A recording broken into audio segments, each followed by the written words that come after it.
Ladies and gentlemen, welcome to Loreweek. I do hope this day is finding you well, because if it isn't, that sucks. Hopefully we'll be able to fix that a little bit. I don't have much show news, so I'm just going to jump right into this. We have a couple things to add to the set here, and I want your opinion on something. So let's get the games first here, shall we? Get these, and this. Yeah, there we go, okay. So, Switch games. We've already started our second cubbyhole of Switch games, so we'll put Metroid Dread right there. I actually forgot I hadn't put up the DS copies of the ZXs, so we need to put those down by the Game Boy games down here. Yeah. And of course, we have another Switch game. We're just going to put that right there. That's Mega Man. Gotta have more Mega Man. And of course, Super Mario Bros. 2. But let's put it right next to Mario Bros. 1. I think that's fitting. There we go. Lakisu. There's one other question I have for you, though. So, what I'm debating is where to put the amiibos. So I'll kind of put the chair in the middle so you can see both sides here. So we've got the Shovel Knight amiibos right here. We've got some of the other amiibos right here. I've got a couple right here. But I've also got these, the Dread amiibos. Now, I'm not pulling it out of the box. Where do you think it should go? Any ideas? Other than apparently I have nobody here this morning. That's okay. That's okay. I could just put it like right. This actually shouldn't be here. This should be over here. Actually, we'll just put that over there. Put it like right here-ish. Feels weird taking up a whole cubby with just this, though. There we go. What I could do. These boxing gloves don't actually need to be here. So, put it right here until the SNESes fill that up, which will probably happen at some point.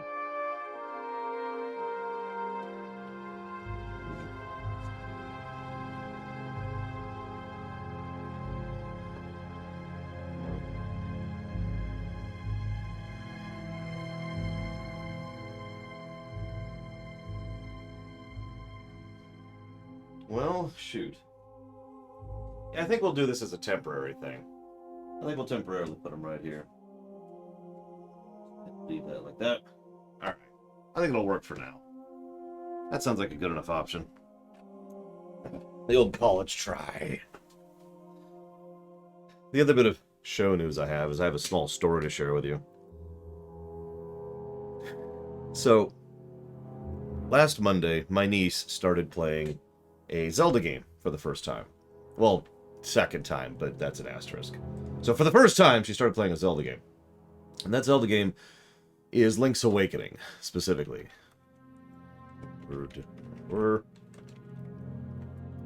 Thank you, Darth Madoro, very much, as always. If you know where you want to put that, please let me know. You remain awesome. Thank you. And thank you, Loner, as always. Same question, as usual. So, she's playing Link's Awakening, the Switch version, obviously. And she's exploring the first dungeon. Tail Cave, I think. And she's pulling up the map, and she's looking around. And there's one point, so I'm sitting there, her parents are sitting there, and we're all watching her play Zelda. Can I just say really quick that that was kind of awesome in general? Just the whole family sitting there watching the kiddo play Zelda. Something about that was just kind of wholesome and amazing. But anyways, moving on. So she's played Zelda. And at one point, her mother says, "Why don't you just go down that other corridor?" And her response, and I wrote this down because I had to make this quote-unquote, "Well, that corridor doesn't have a chest, so it doesn't matter to me." Maybe I'm the only one wildly amused by that, but the idea of going to an area that didn't have loot was like, nope. Something about that just tremendously amused me, and I had to share that with you. Anyways, I suppose I technically do have show news, but I don't want to share it just yet because I'm kind of still working on it. So let's just say that I've got something working on that hopefully will be done soonish because I'm going to be working on it today as well. Ah, you got it, Loner. Well then, no thank yous to you. Rescinded, thank you. Alright. That's the next thing I'm talking about. Random news. I actually only have one bit of random news as well. It's just kind of a short Loreweek, isn't it? Which is good, because we've got 2 long things to talk about. Steamworld Headhunter was announced last week. And I am incredibly jazzed about that. I am so happy. And I need to add that to my list. Speaking of which, I need to add it to the lore list. Here we go. Steamworld Headhunter. Steamworld Headhunter is a follow-up specifically to Steamworld Dig 2. For those of you not aware of the Steamworld series, what the hell's wrong with you? No, I really, really love the Steamworld series. Steamworld 1 was a good arcade kind of a game. Steamworld Dig 2 is one of the better Metroidvanias I've seen in recent memory. Steamworld Heist was an incredible XCOM side-scroller, and I haven't played Steamworld Quest yet. But I have absolutely adored each game, and one of the things that's been really funny is they keep doing this, and they're kind of doing what I would do. I just doubt it's for the same reason, because they keep making more games in the same series, but make each game as a different genre. We've got the arcade Dig game, we've got the Metroidvania, we've got the side-scroller XCOM, turn-based tactical kind of a thing. We've got the Quest game, which is a side-scroller card-based RPG, and now we have Headhunter, which is a third-person shooter. All of these are in the same setting, by the way, and several of these follow each other pretty linearly, so I am extremely hyped about that, and I just had to plug that because that's awesome. Thank you, Zechariah Jebediah, as always. Obliged and appreciated. And I'm adding it to my list pretty much immediately. So, give me a moment. Write that down. So let's talk about GTA. Everybody can tell you about this stuff, the graphical issues, the difficulties they've been having with regards to figuring out how bone structure works or how insane some of the models work, right? That's everyone knows about that stuff. It has not been particularly impressive overall. Here's the thing. It's actually even worse than that.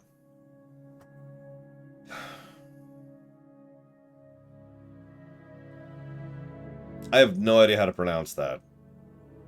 So I'm going to say thank you very much, I1IE1 Ion, for the sub. Always appreciate. Thank you. If you would like to put that towards something, please let me know.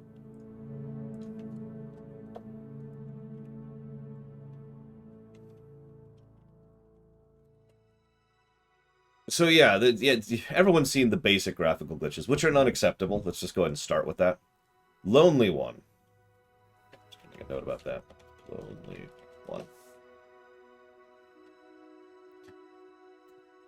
Let's see here. We've got the removal of the fog. We've got the plasticine people. We've got the improper texturing on the roads. Let's see here. What else? Oh, yeah, and all the graphical issues. Yep. Then there's the stuff everyone else has been repeating, which is, of course, the white rain, which doesn't have transparency effects on it, and the FPS tanking. Anybody who's been playing these games on the Switch knows that these games struggle to match 15 frames per second, which is pathetic. Then there's the fact that the music which was removed from the game is actually in the game. It's just toggled and commented out. Then there's the fact that the hot coffee thing is in, even after it was removed. Again, it's the kind of thing that's in the code. It's not just available in the game. But still, if you don't understand the significance of that, what that means is someone somewhere used an old version of the game, as in a version of the game before they patched out the hot coffee stuff, in order to make this port. And I'm going to call it that, because that's what this is. But this is actually a port of the mobile game. And I can't actually... It's hard for me to explain this properly because I'm a moron.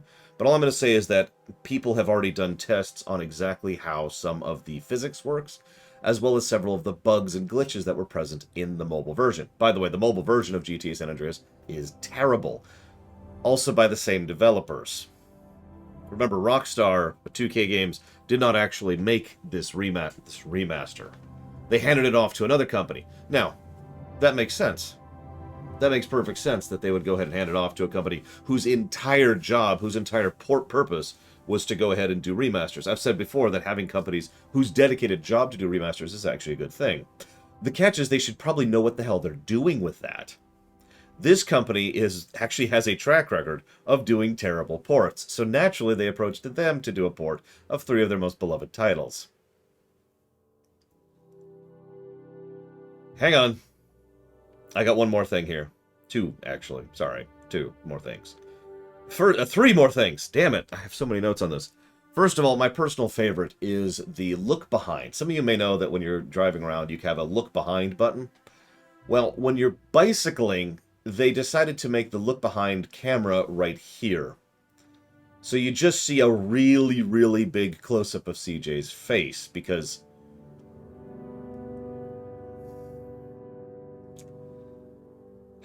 then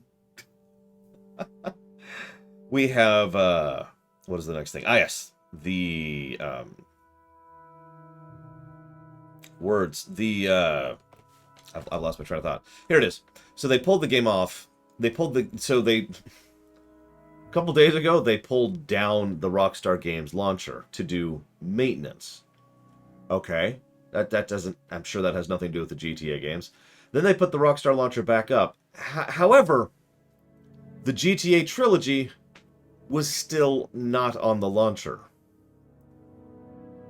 And I quote, "The definitive edition is unavailable to play while we remove files unintentionally included in these versions." Now, this is important for 2 reasons. One, it shows how amazingly unaware they were of how bad this was, or uncaring. And 2, and this one amuses me a little bit more, it means that you can't actually refund the game right now while it's still off. Because of the nature of how the store works. You can't go to the store page that isn't there to get a refund. Now, obviously, you'll probably be able to get a refund once it goes back up, theoretically, unless too much time has passed to procure a refund at that point in time. We'll see. Kind of an ongoing thing here. Here's the last one. This is my personal favorite. Did you know that in all of the trailers and all of the showcasings up, they didn't actually show any gameplay footage? And furthermore to the point, did you know that they had a review embargo, which is still up as of yesterday? Now, that doesn't sound pretty out of bounds, I'm sure. In fact, you're probably thinking, oh, well, that's just normal, because it's a crap product. Of course they would do that. Which, I suppose is all I really need to say about that, isn't it? Yeah, the fact that those 2 things are alongside each other says all it needs to about how much they knew this was a crap port before they sold it. So, as of yesterday, again, I didn't check this morning. I was busy working on the theater. Thank you, Justin, for the sub, as always. I'm glad you liked the Mega Man block. It was a real treat to get that one done and concluded. And I put that towards Mario Sunshine. In short, they hired a crap developer who does crap ports to do a crap port, knew it, and took steps to make sure they would get their sales anyways. I'm not even mentioning stuff like the textures which are literally inaccurate. So what they did was they applied a texture upscaling to most of the textures. But what they didn't do is they didn't apply it linearly, which I'm not even sure how you manage that. So, like, you'll have a texture, to summarize simply, you'll have a texture which is this big and a texture which is this big, right next to each other, and they obviously don't work because stuff like that. There's also a tremendous amount of physics bugs. And I know what you're thinking. Physics? Physics in GTA? No, I mean really bad physics bugs. I mean literally interrupting cutscenes physics bugs. I mean, the cars don't always correctly acknowledge that the ground is there. Now you're probably thinking, oh, so they fall through the ground? No, the other direction. Sometimes objects just pop in, regardless. By the way, to really explain this, so some of you may not be aware of this, these GTA games, they use in-engine cutscenes, but they're technically in-game cutscenes. And what they do is they kind of set a flag so that all of the normal stuff that's happening in the game, it gets turned off for a second. And then they do the cutscene, where every object and every individual is manually placed and manually animated. And then as soon as the cutscene ends, that flag is removed, and it goes back to normal gameplay, right? That's why it looks like the game when you see the cutscene with CJ and Swift and all them talking to each other, right? Because it is in-engine fully. Something hasn't been adding that flag, so the game is still running while the cutscenes are happening. So things like people reacting to other people's drivers, or normal traffic, or random NPCs walking around, or things spawning, like cars spawning or vehicles spawning, all that stuff is happening during cutscenes because the game is still playing during the cutscene.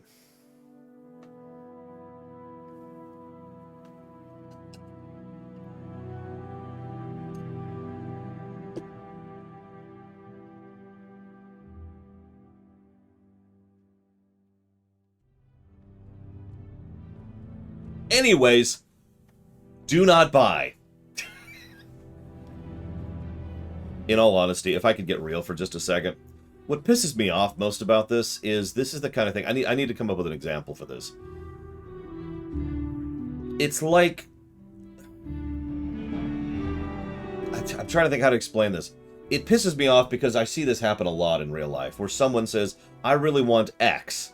And that what they get is not X. It's like a crappy version of X. Like, let me use a real-life example. Let's say that I really want games to be ported to the Switch. So I get crap ports on the Switch. Well, that sucks. That's not what I was asking for. If you ask for a Transformer for Christmas and get a GoBot, that's not what you were asking for, right?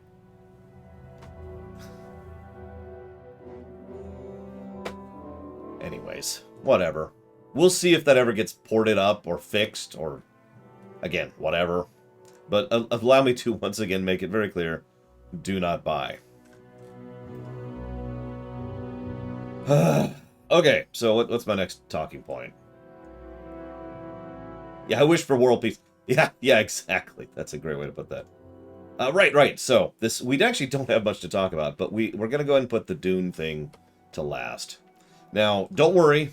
I'm not going to do the whole FF5 soundtrack. We made that mistake once. We're never making that mistake again. So we're just going to listen to a few songs here. And we'll see what we think of these. So let's go ahead and pause that. Let's get the music up here, because we need to have the music ready to go. Okay, so I've got the original soundtrack right here. I've been looking forward to this all week, so I hope at least someone out there is as well.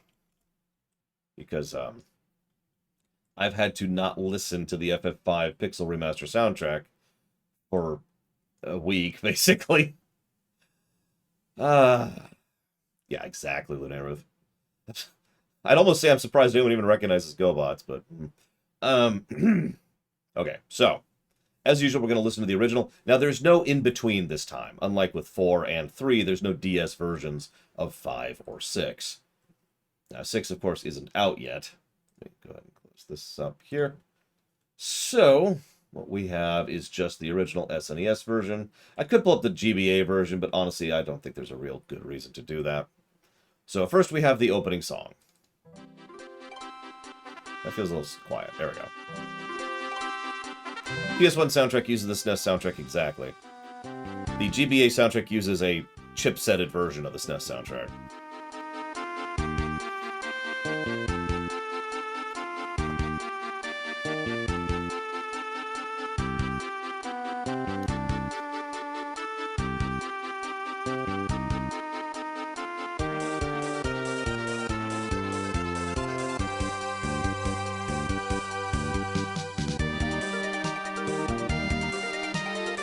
Hello, Kenny A360. I think you cut off your sentence, though. Welcome to the stream.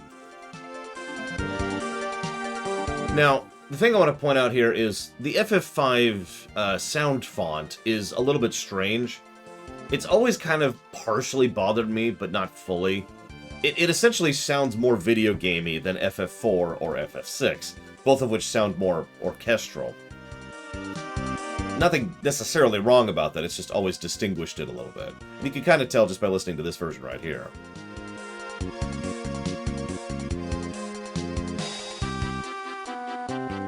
then it kind of fades into the opening thing. But before we get to that, let's listen to the new version.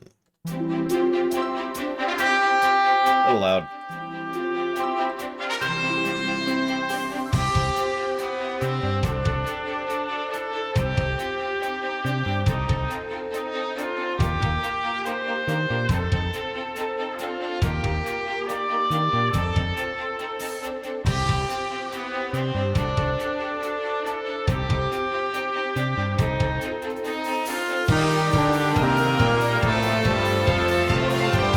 I love what they do with the strings in the background.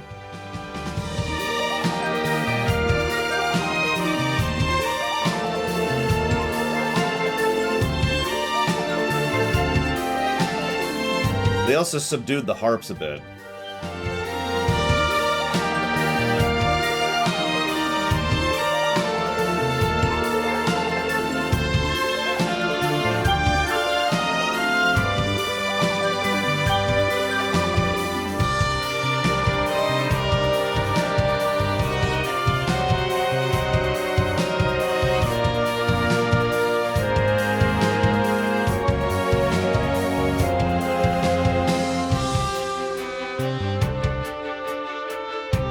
Sounds like that's a Fate straight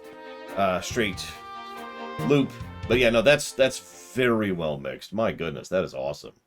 We're starting on off a good foot, so that's good. I'm still trying to find the next song. You have to give me a moment here. It's not ordered in the way it should be.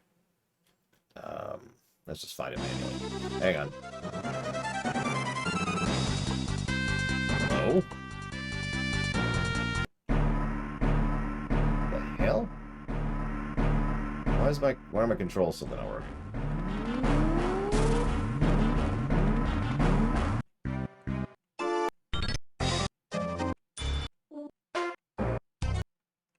Sorry.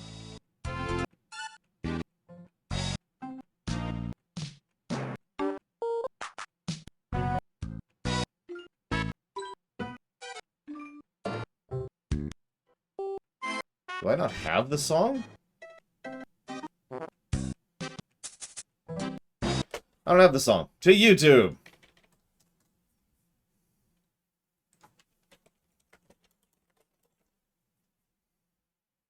Hang on.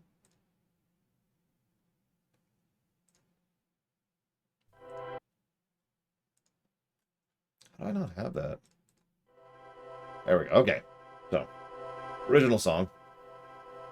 This is actually pretty long. This is the song that plays over the opening cutscene.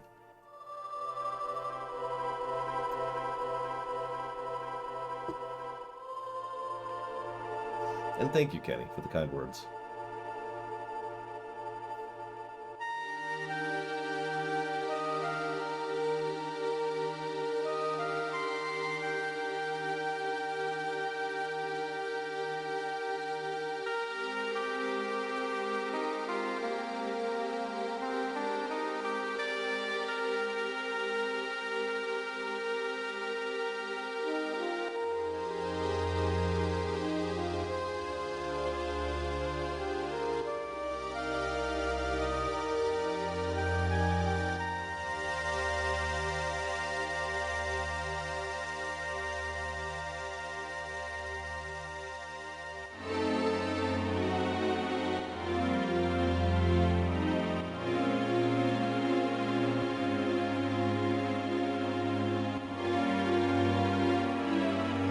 Agreed, Linera.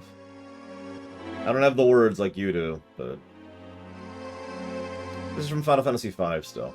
Sorry, this is all from Final Fantasy V. This is the original music.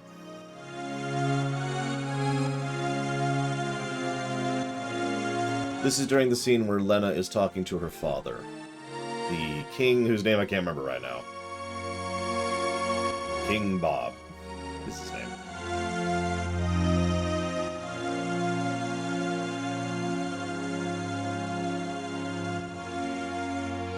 The daughter of King Tycoon. Oh, there he is. His name is Alexander. Alexander Highwind.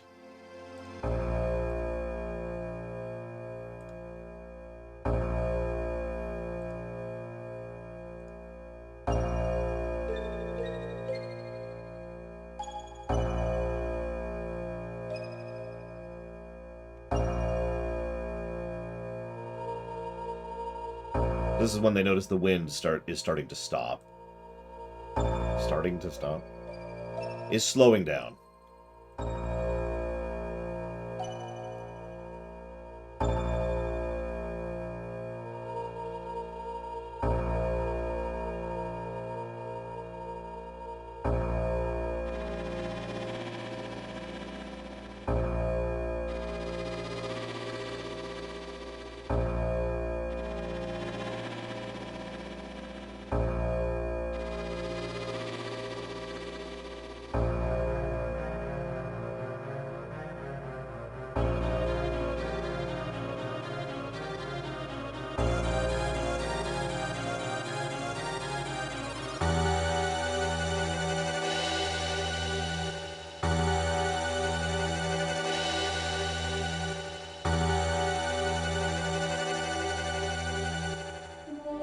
Then we cut to Boko and Bart hanging out in the woods.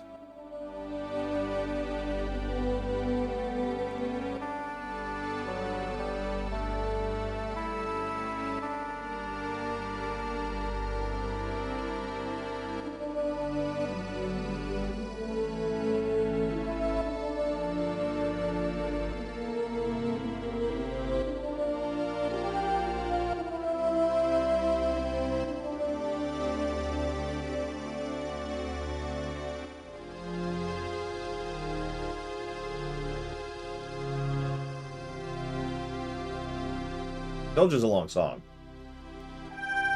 Hey, Gary.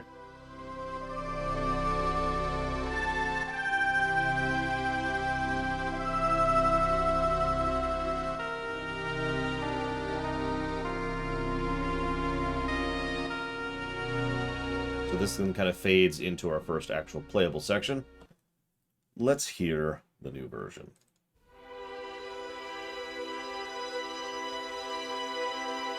It's not going to work, Gary.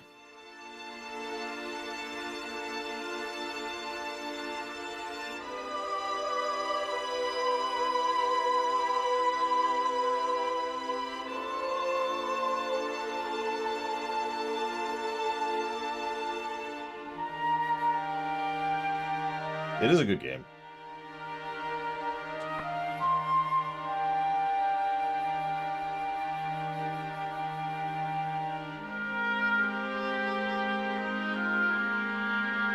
What is that, an oboe? Some kind of woodwind.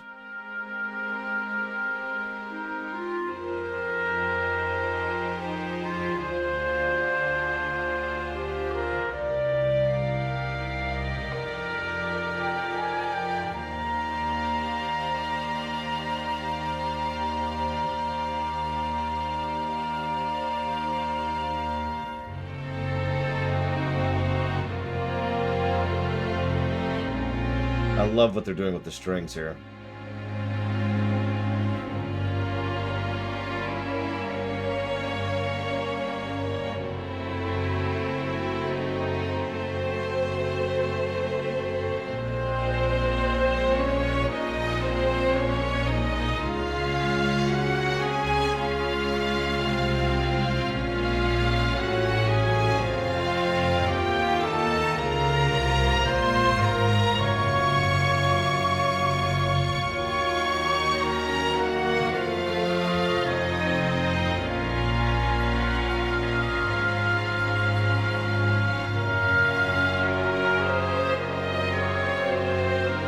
I like how they add that woodwind harmony beneath it, too.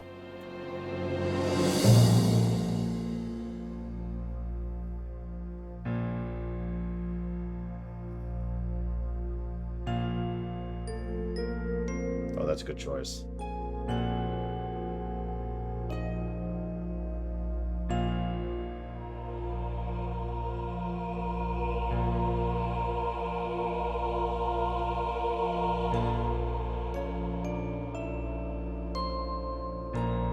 I assume you've heard all this before, Rax.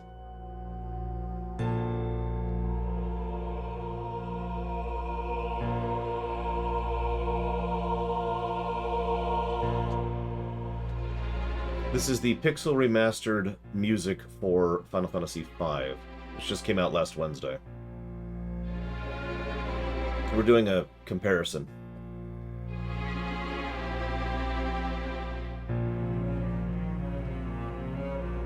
God, I am in love with the strings in this. I'm sorry. They are doing so many good things with it.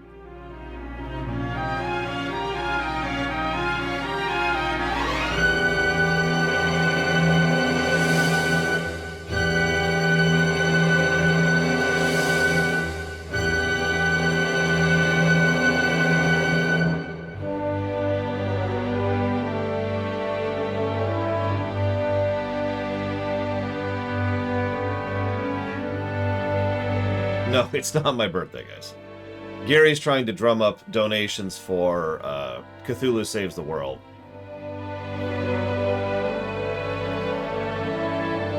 Which is a good game, I think. It's like 5 hours, I think? Oh, 7 hours, I think is what we looked at. Yeah, this does sound like the opening to a film in a good way. Shut up, Crazy Horse.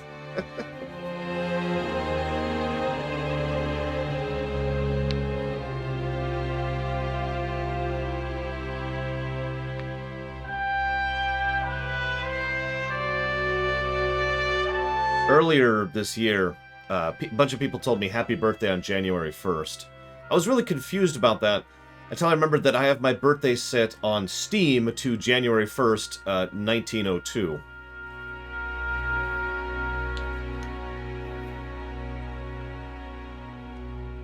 Yeah, hang on. In order to actually do my Cthulhu voice, I need a drink here. Yeah, we will be doing all the voices. I can't do it. I'm not wet enough. I'm not wet enough. Hang on. Yeah. Too dry. I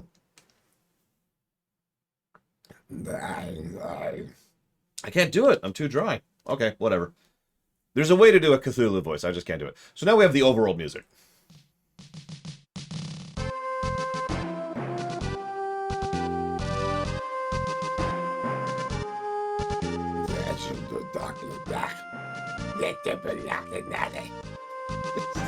Can't quite do it.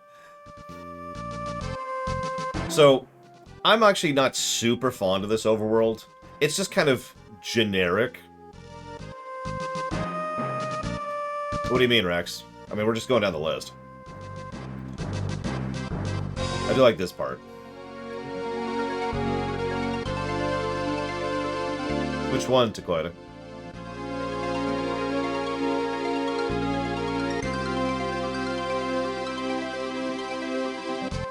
Now, that's it. It's a fairly simple loop. It's only like 47 seconds. New version. Interesting march beat there. Fits. We will almost assuredly not get to the Battle of the Big Bridge today. It's like one of the later songs.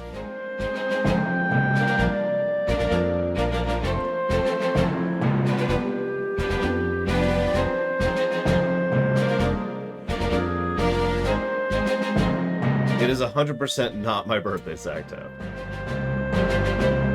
You're just confusing people, Gary.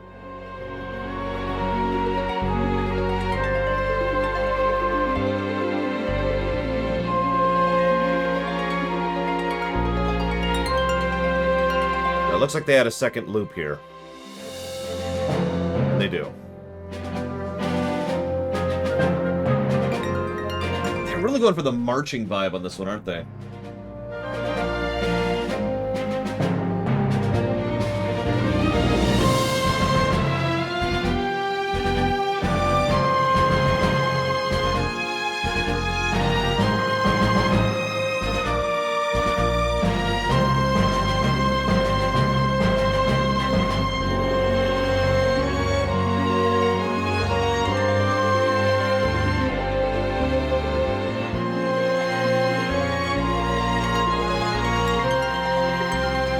I like it a lot. Yeah, I forget what it's called. It's when you cut off there's two ways to play a note. You can play it and let it fade out, or you can play it and chop it abruptly. And they're doing a lot of abrupt chopping, whatever that's called, in order to give it that marching vibe, which I like. So, that's pretty good. Let's move on to... Oh my god! There's goblins and there's a girl in trouble!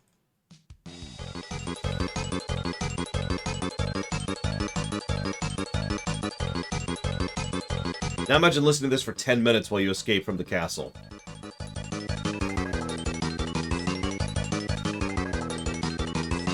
Especially since it's a 16-second loop.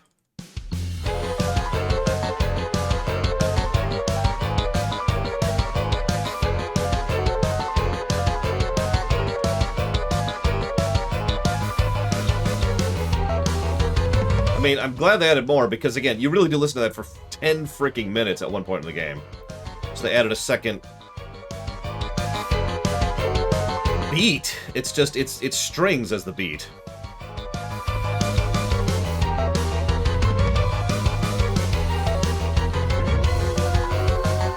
Gotta get the rock organ in there.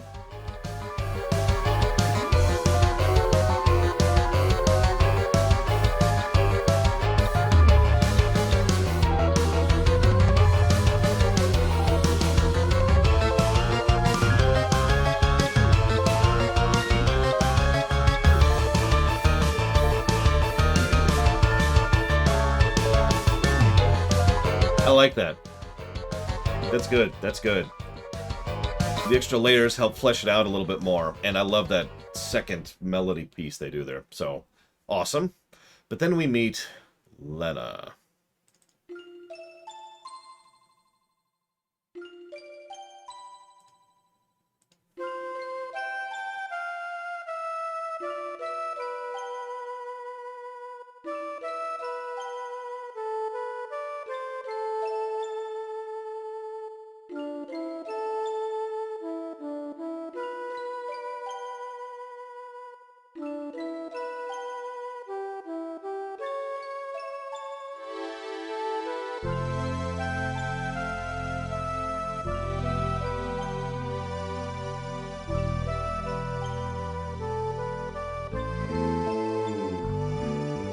Yep, Lena poisoned herself.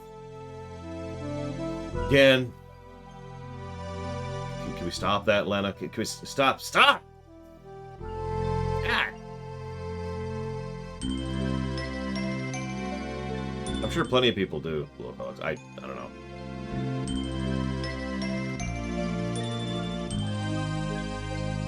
It's a nice kind of peaceful sort of a vibe going on. So let's see what they have here.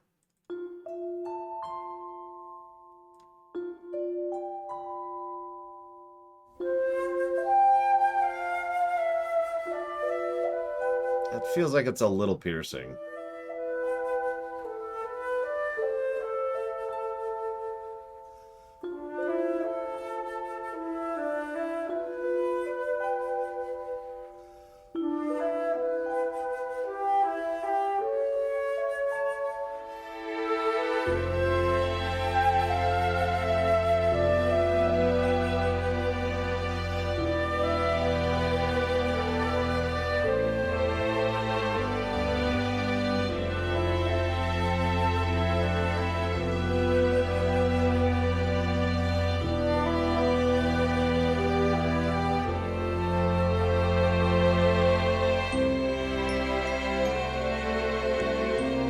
The bass is barely there. It's still there, you can kind of hear it. I do like the chime they're using.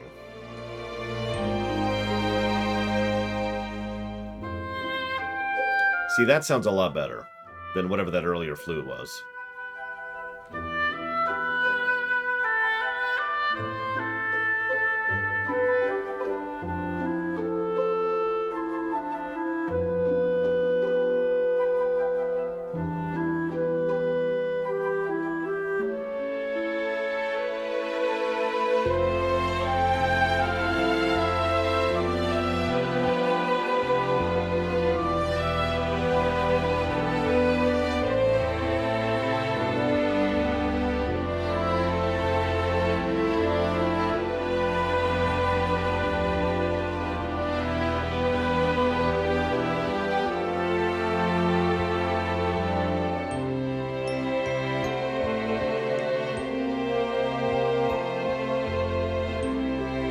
Shanties became popular this year, Trihexia? Question mark. No, I think this is good. It's not great. It's a decent mix, and I do like the second chunk. But yeah, I feel like that's not quite as good as some of our previous ones.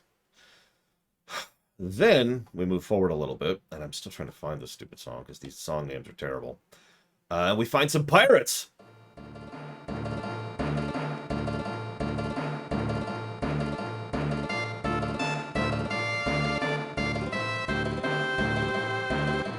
I do love the whatever that banjo is or whatever in the background.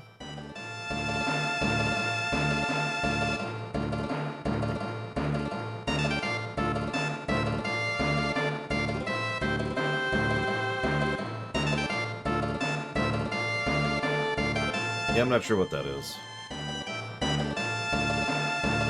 No, we're going to discuss Dune. You can see right here, prisoners. I do love the trumpet in FF5's SNES soundtrack. They do good stuff with it. They always have.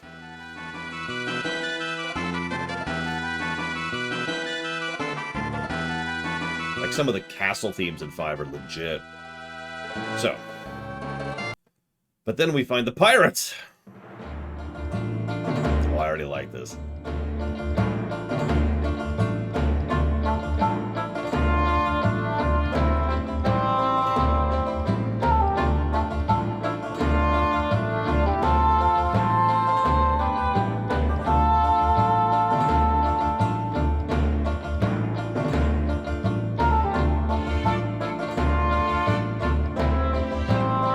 That second bit with the string harmony there is fantastic. Yeah, this sounds straight out of the Pirates of the Caribbean, and I love it.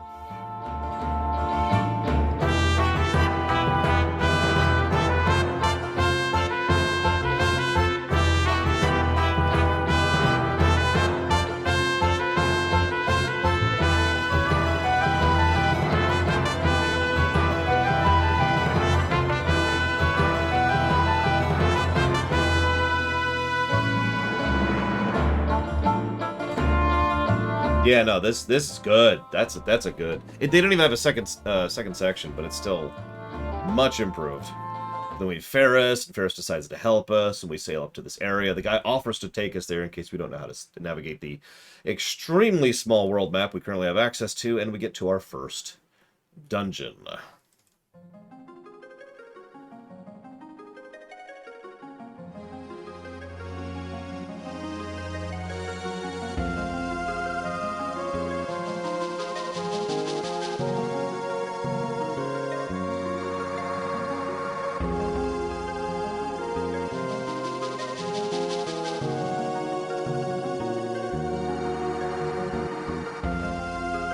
Yeah, I love this song too. This is probably my second or third favorite cave song ever, behind 6 and 4, depending on my mood. And it's hard to beat Mystic Forest from 6, am I right?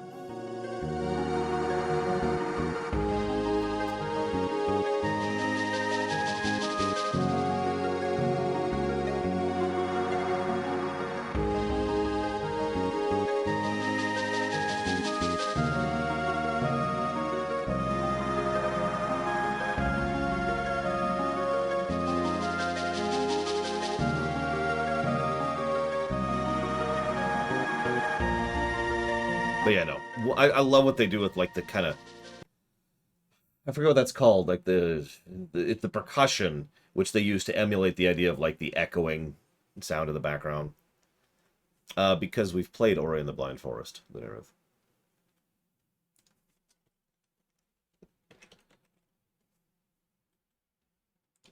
you get the review page, you'll see it right here, Ori and the Blind Forest. We finished it on July 6th last year. It got plus 11, plus 6, and it was a golden score of 22.24. The new version...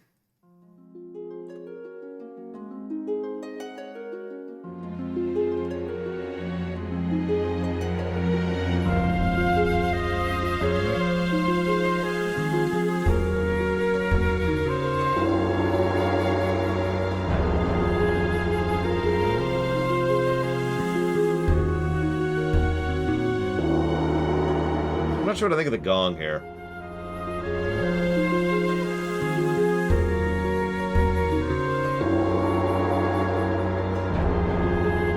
Like, there's a deeper bass percussion in addition to the gong, which adds, like, this kind of different vibe to it on top of the more mystical vibe on top, and the two kind of are a weird contrast to each other.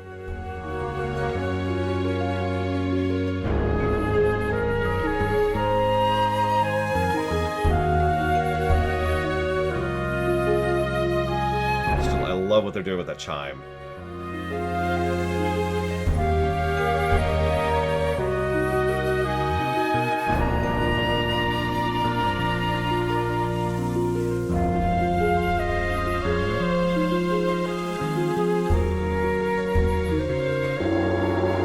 Yeah, I don't think I like the gong.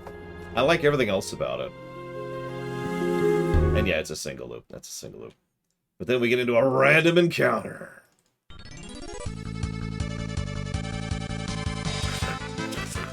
Because we don't have classes yet.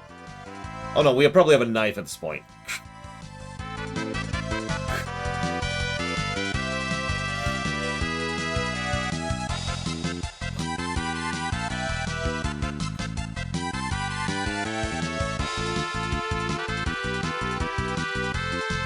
That's it. All we can do at this point is battle. I mean, it doesn't work that way, Loreweek. That's exactly why that's not an option. And yeah, that's it. It's a 30-second loop. It's a very short loop. So, as usual, they up it to boss levels. They've been doing this the whole series.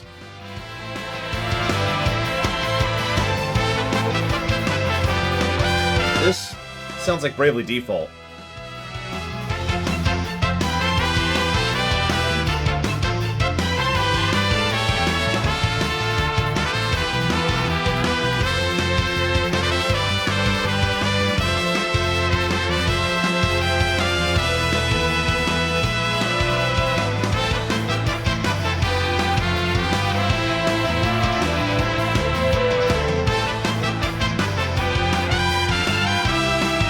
That's straight up Bravely Default tone.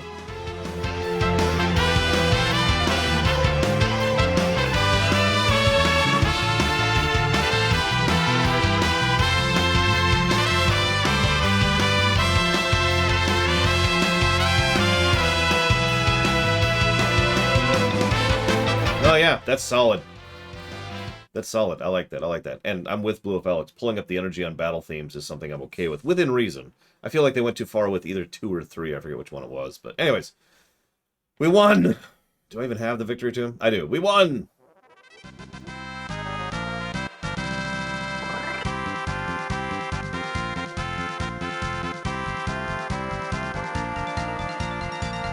I think it was 3 then. Yeah.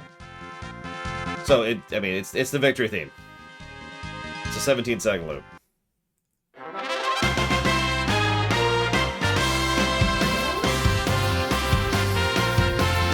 Really like that electric guitar here.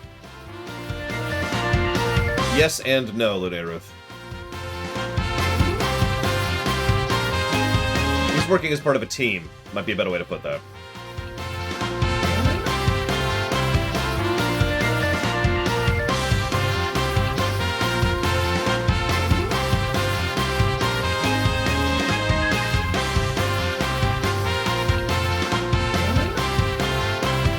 That's it. Really quick, thank you very, very much, Artificer Joni.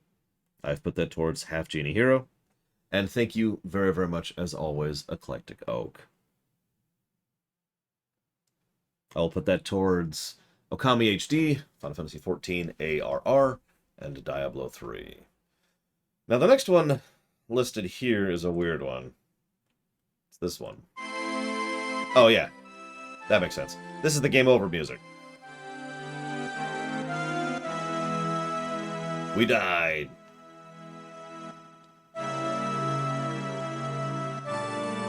I did some looking into it, Lonely One, and found very conflicting information, and based on that and based on some previous evidence with regards to how they treat credit when it comes to music, in Square specifically, all I can say for certainty is that Nobuo Uematsu is involved, and he is part of a group. I have no idea who is doing what and where, because everyone is disagreeing with everyone else. But we died!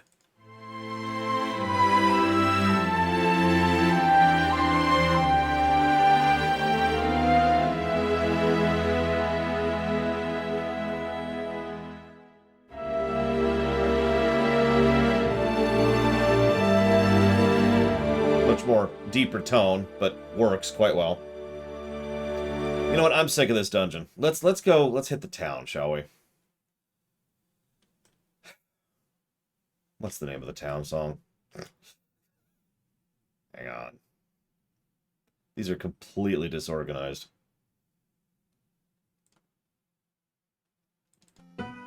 Nope, that's not it. You'd think it would just be town, but no. No. I forgot. Hang on.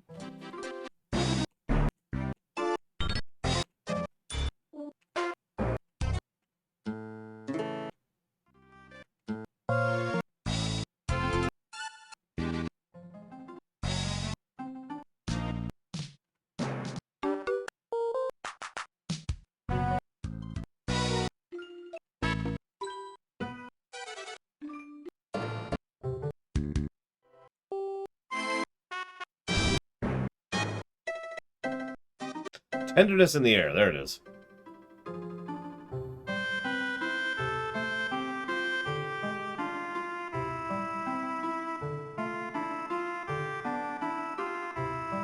And thank you, Mike, very, very, very much.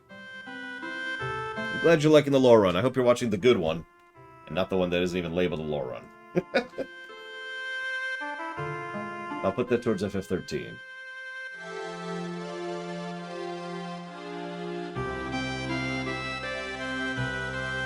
Oh yeah, no, this is...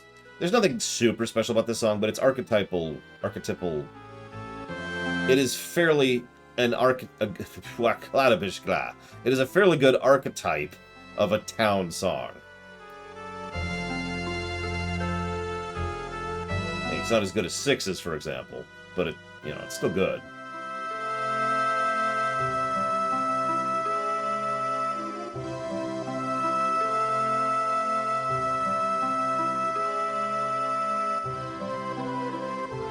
Little loops.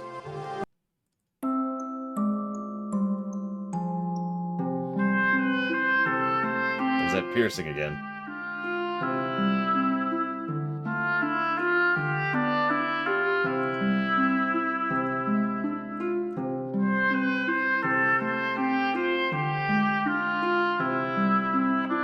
Yeah, it's the same problem as earlier.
It looks like it just loops there.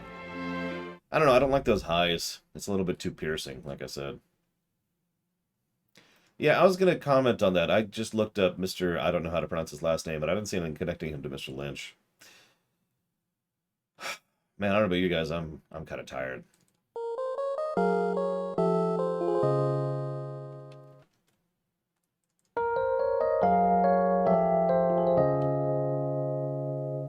And easiest comparison ever. Okay. So now we get to our sealed place. I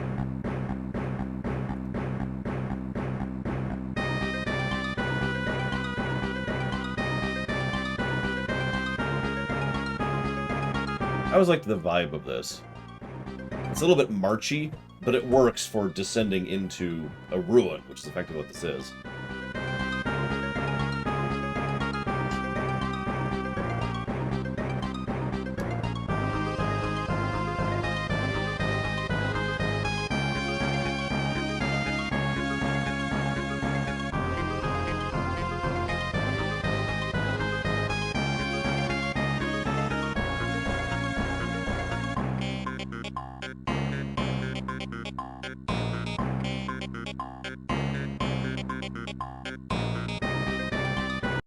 New version.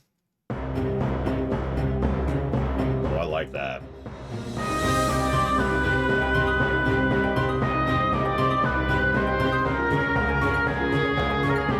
That's a good beat.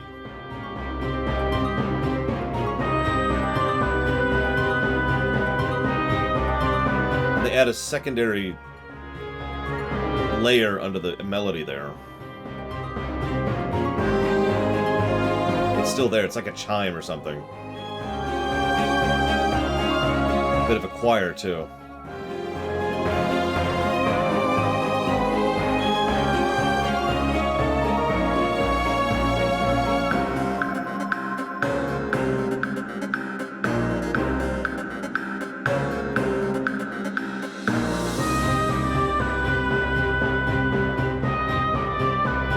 Yeah, no, this is good.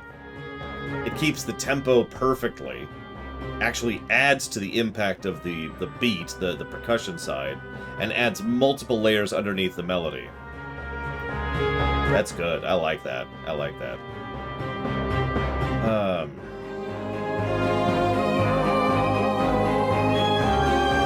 Looks like that's just a loop.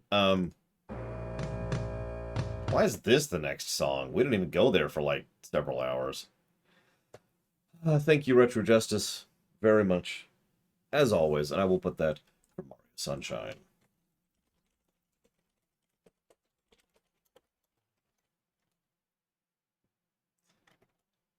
That works. Okay, so yeah, no, that's good. Why does it go? I guess that does play for the ship graveyard, but that's a weird... Whatever. Moving on. So, ship graveyard. It's not what I associate with this. This is the Fire Town.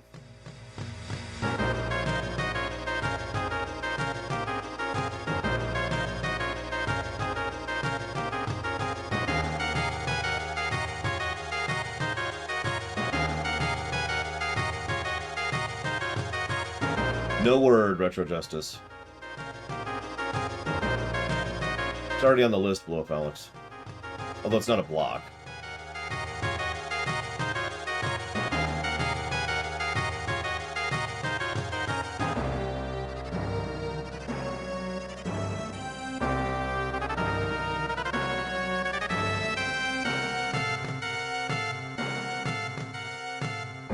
And yeah, nice kind of tense vibes going on there. So, new version. Once again, love what they're doing with the percussion.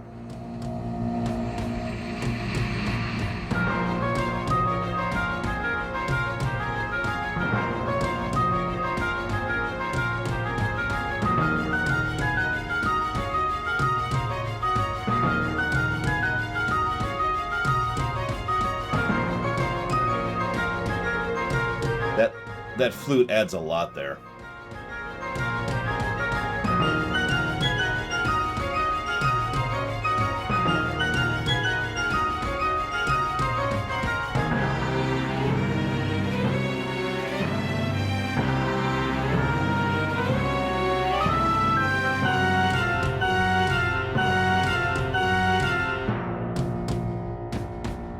No, I like that. This sounds like a cavernous graveyard. A pirate graveyard, which fits.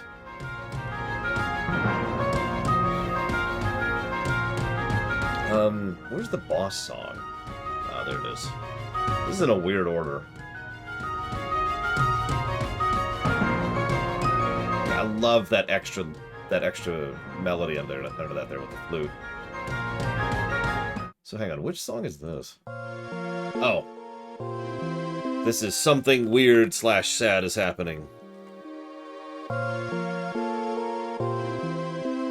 Like our souls being ripped out by Siren.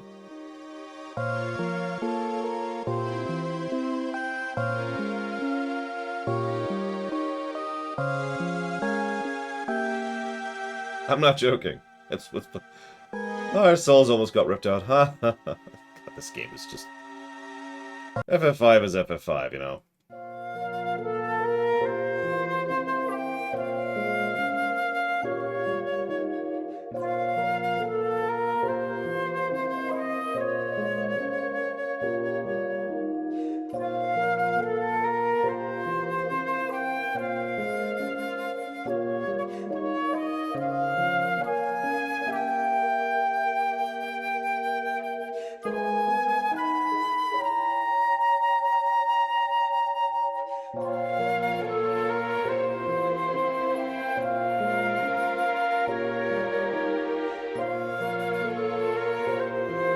No, absolutely Belvedere. Unless that's just a simulation.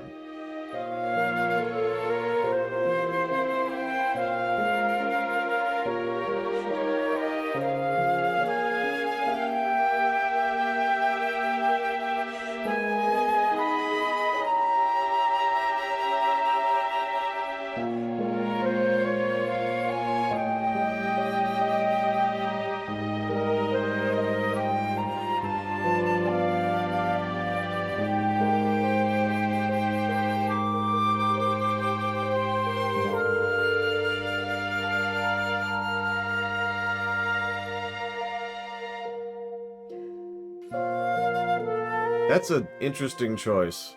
I do like it, though, other than the flute inhales, which always just weirds me out a little bit in general. Yeah, for whatever reason, the next one listed is Bart's hometown. But, whatever. I used to love this song, and nowadays I don't like it as much. We'll see what I think of it. It's a little piercing.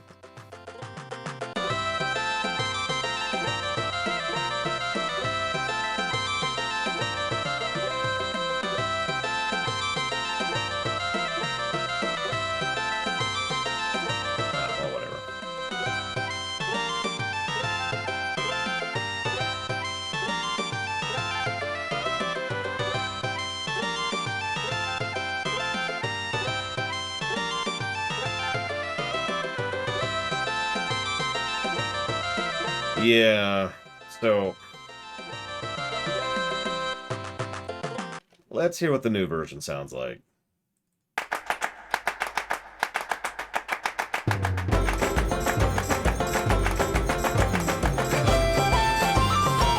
I like the instrument a lot better.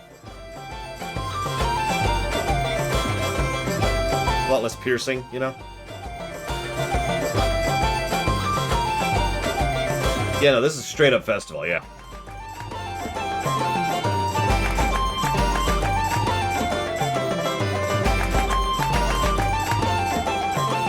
Which reminds me of the Mazidia take.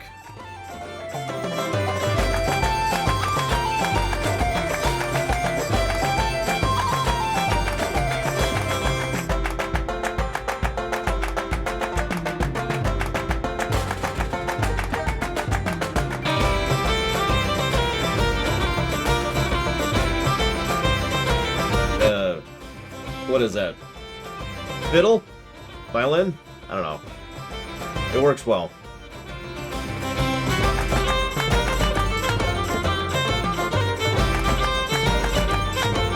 I notice the claps aren't overwhelming like they usually are either.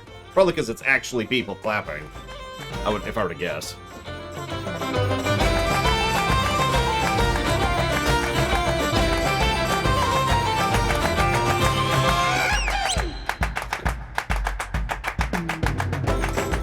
Yeah, no, that's a festival. Okay, I've got, looks like, 4 more songs I'd like to push through. So it looks like we're doing the mountain song next. That was good. That was good. I like that.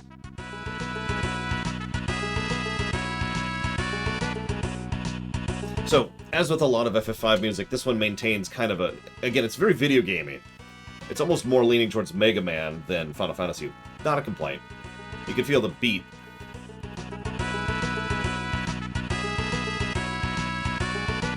And it keeps that tempo up.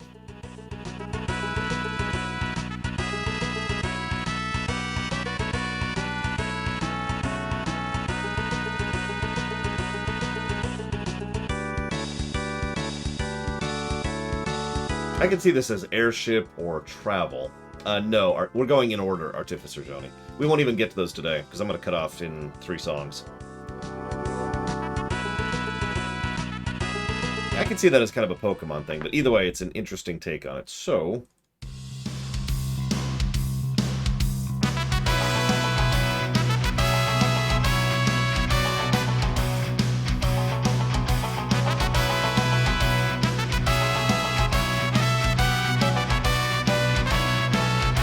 That's a weird mix.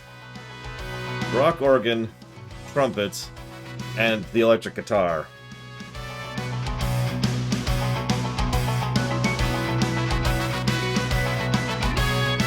I really like how the brass and the guitar and the organ are trading the melody.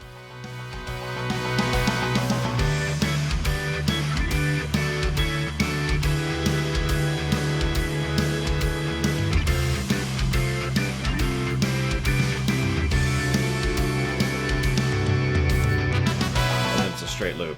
I have no idea. I don't know instruments. I mean, I could identify the same sound, but I couldn't tell you what it's called. So what's this song? I don't know. Hang on. Ah, okay, got it. Sorry, so that's, this one? Yep.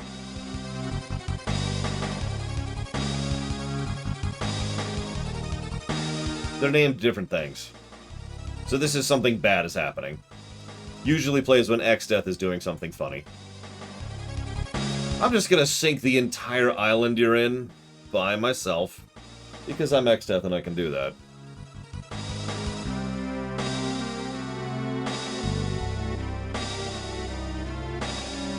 And yeah, the symbols actually help here.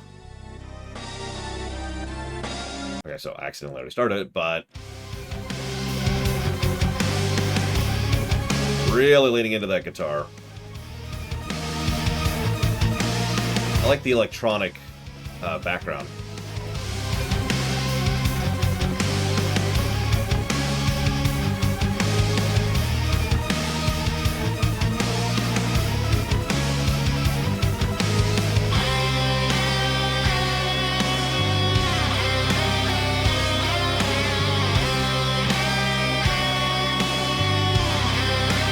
That works better than I thought it would.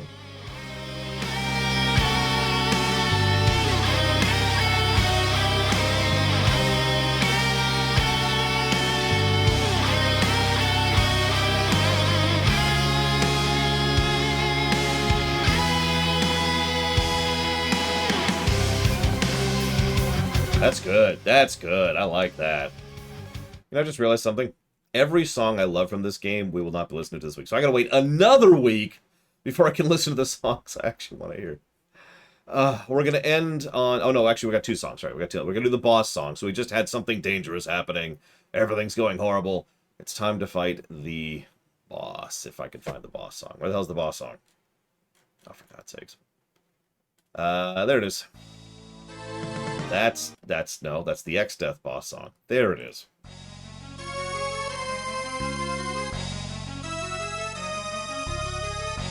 I always liked this boss song. It's simple, but I think it conveys what it needs to very effectively. It's also a lot lower tempo and energy than most boss songs are. It works, though.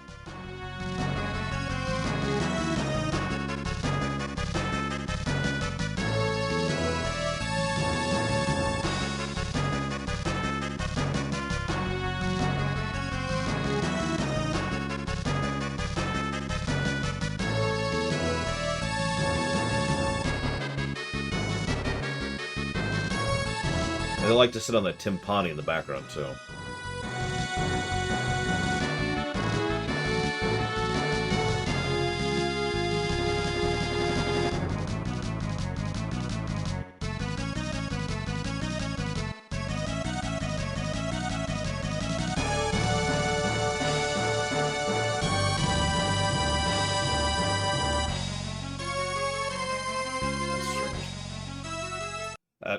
Sorry, new version.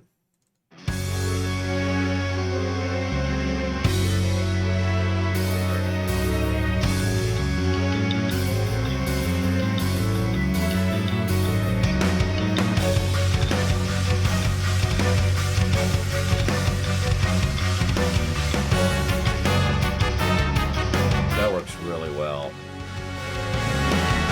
Notice how they bring it down and then up.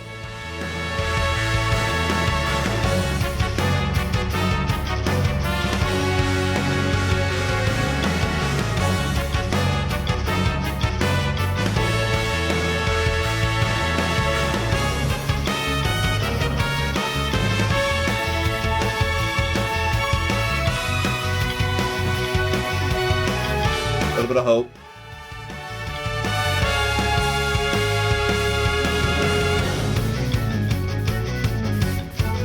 such a good usage of that organ.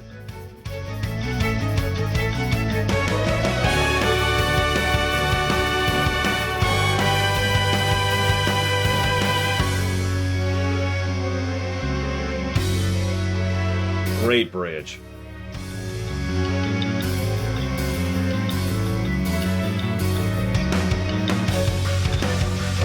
Oh, that's good. But we do have one last song, and then I'll move on. Like I said, we're splitting this up probably into 3 chunks, because there's some really long songs at the end there. The last we're going to listen to is our first airship.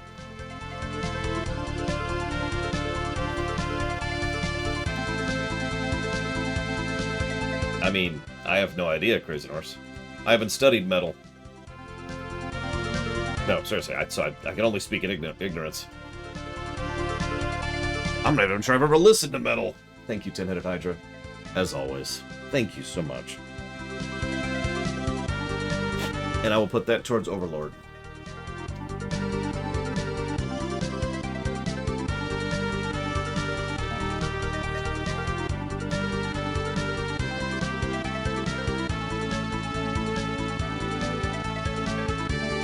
So, kind of a simple, weirdly low-tempo airship song, right?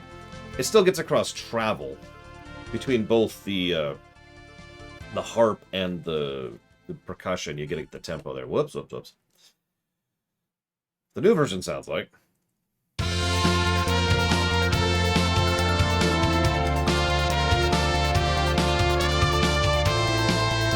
Got the Bravely Default trumpets back.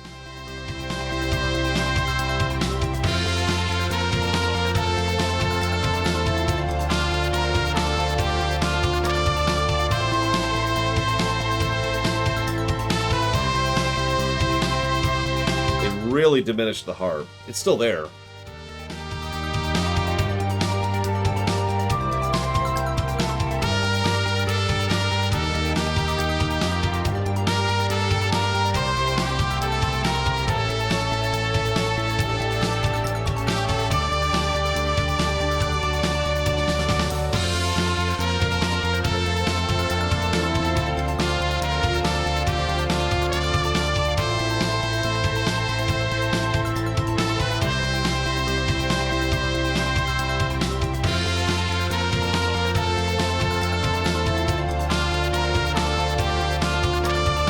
Blue Hero.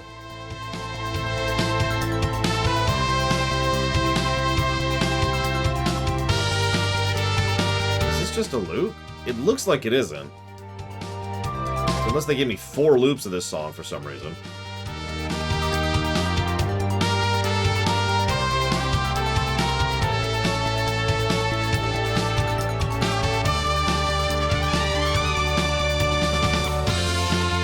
I guess that was different. That's why they did the separate loops. I don't know. I'm not sure what I think of that one. It's kind of a dull song to begin with, so I guess they did what they could with it. We had that problem a lot in FF2 and FF3. I don't know who that is, Kay, and I think that's a good thing. So, we're cutting off there. Next week, we'll start off with Castle, Fireship, Library of Ancients, which is one of the ones I'm looking forward to. Musica Machina, which is another one I'm looking forward to. And we'll probably get down to Exdeath, which is another one I'm looking forward to. And we'll conclude next week with Battle on the Big Bridge, which is another one I'm looking forward to. So 4 of like the 7 songs I really want to hear, I gotta wait a week on. But anyways, now I do have one other item on the agenda. And I'm not sure where I put it. Because it's not where it should be, which is really strange, actually, when you think about it. It should be right there. There it is. Now it's time to discuss Dune. I did actually take notes. I'll go ahead and give you the totally non-spoilery answer right now. I did enjoy it. Way more than I thought it would. But this is your big chance for spoilers. Spoiler, spoiler, spoiler, spoiler, spoiler, spoiler. No, I didn't mention that Dean Stockwell died week, which sucks, and I have nothing else to add to that, unfortunately, as I always do, because no matter else what you add to it, that sucks.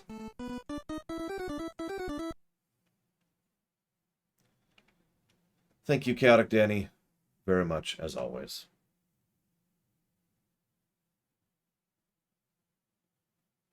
Very, very much appreciate and obliged. Thank you. And I'll put that towards ARR. Yeah, that's why we put up the spoiler thing. That's why it's there. We'll give it a little bit. We always do.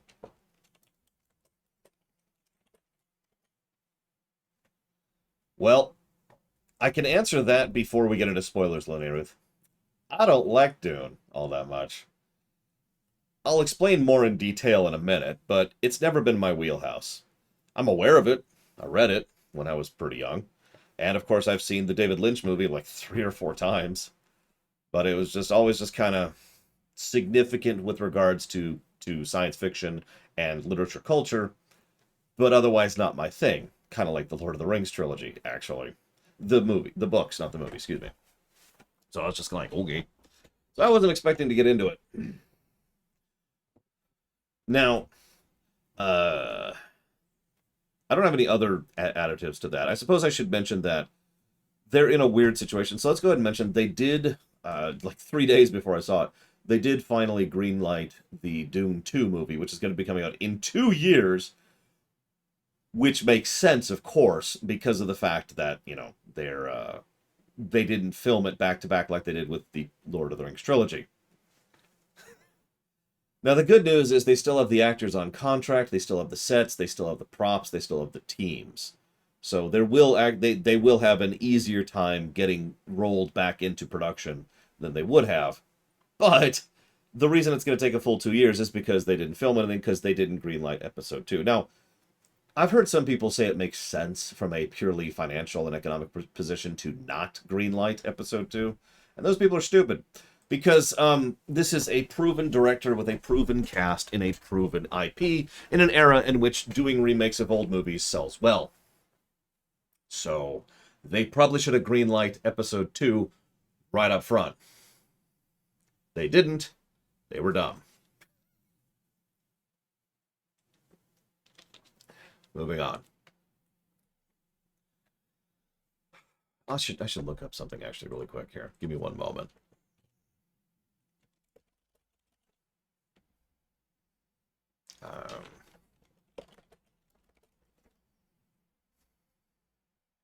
Yeah, they were Warner Brothers. That's not a bad way to put that. They were Warner Brothers. I don't know what I think of, not going to try to pronounce his name as a director.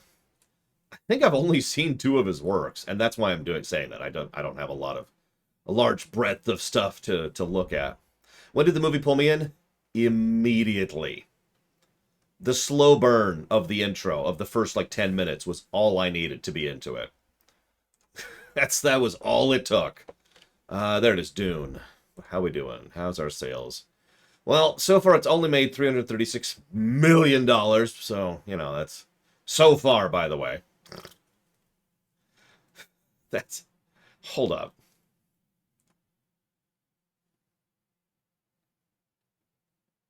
Yeah, that's in 3 weeks.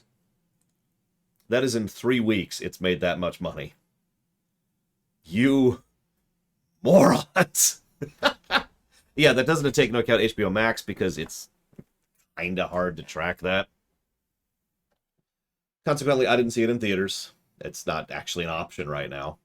There's like 2 theaters that are open around here, and we're not going to those places because those places are dives. And I don't know about you, I don't feel like being in back pain for a 2.5-hour movie. That's just a no thank you for me. There's a reason we go to the nice theaters whenever we actually go to theaters. And even though it's more ticket price, it's comfortable. You know? Anyways. So, let me look at my notes. Okay, so slow burn is... I know that's a weird thing to touch on to start with, but I think the slow burn is by far the best part of the movie. The fact that they had absolutely no problems, just kind of slowly working their way up. And it is all build up. So Kay says it's easy for slow burn to be boring. Obviously, that's an opinion thing. In my opinion, the way to do slow burn properly, and this is, of course, just my opinion, is you make sure that even while it's slowly building up, it's always building up. Every scene is adding something. Every shot is adding something. Every moment, there is some kind of development happening. Even if it's happening nice and slowly, we are seeing the relationship between Paul and his mother. We're seeing the nature of how the voice works. Yeah, we're officially into spoilers at this point. We're seeing the nature of how the voice works. We're seeing the nature of the politics of the setting. We're getting little tidbits of world building with regards to how expensive it is just to do interstellar travel at all. We're getting the connection between Paul and Leto. You know, at every single point in the path, something is happening. That's how you do slow burn, right there. You make sure that there's always a relevance to it, my opinion, again. I have seen the miniseries. Let me walk that back. I saw part of the miniseries. I had to put the miniseries down because I kind of couldn't watch it. So I suppose, hang on, before we actually get into the film, let me rewind for just a second and get everyone in the universe to hate me and unsub from me. So I mentioned before I'm not a Dune fan. And Mike Romano said, well, it's just because you're young and stupid. No, actually. I actually liked Dune 1 quite a bit. In fact, I still own that book. It's not here, it's over there. But point is, Dune 1 was my bag. I liked it. It's grand, epic, character-focused sci-fi politics. Of course I like it. That's pretty much my wheelhouse, and has been since I was really young. The thing I didn't like was, oh man, I can't wait to read the second Dune book. What is this? And then I read the third Dune book. And that's why I've never really been a fan of Dune. Because Dune itself, the original Dune, in my opinion, is legit. It stands up to this very day as an excellent book. And then everything after it, I just kind of mentally eject because I can't stand it.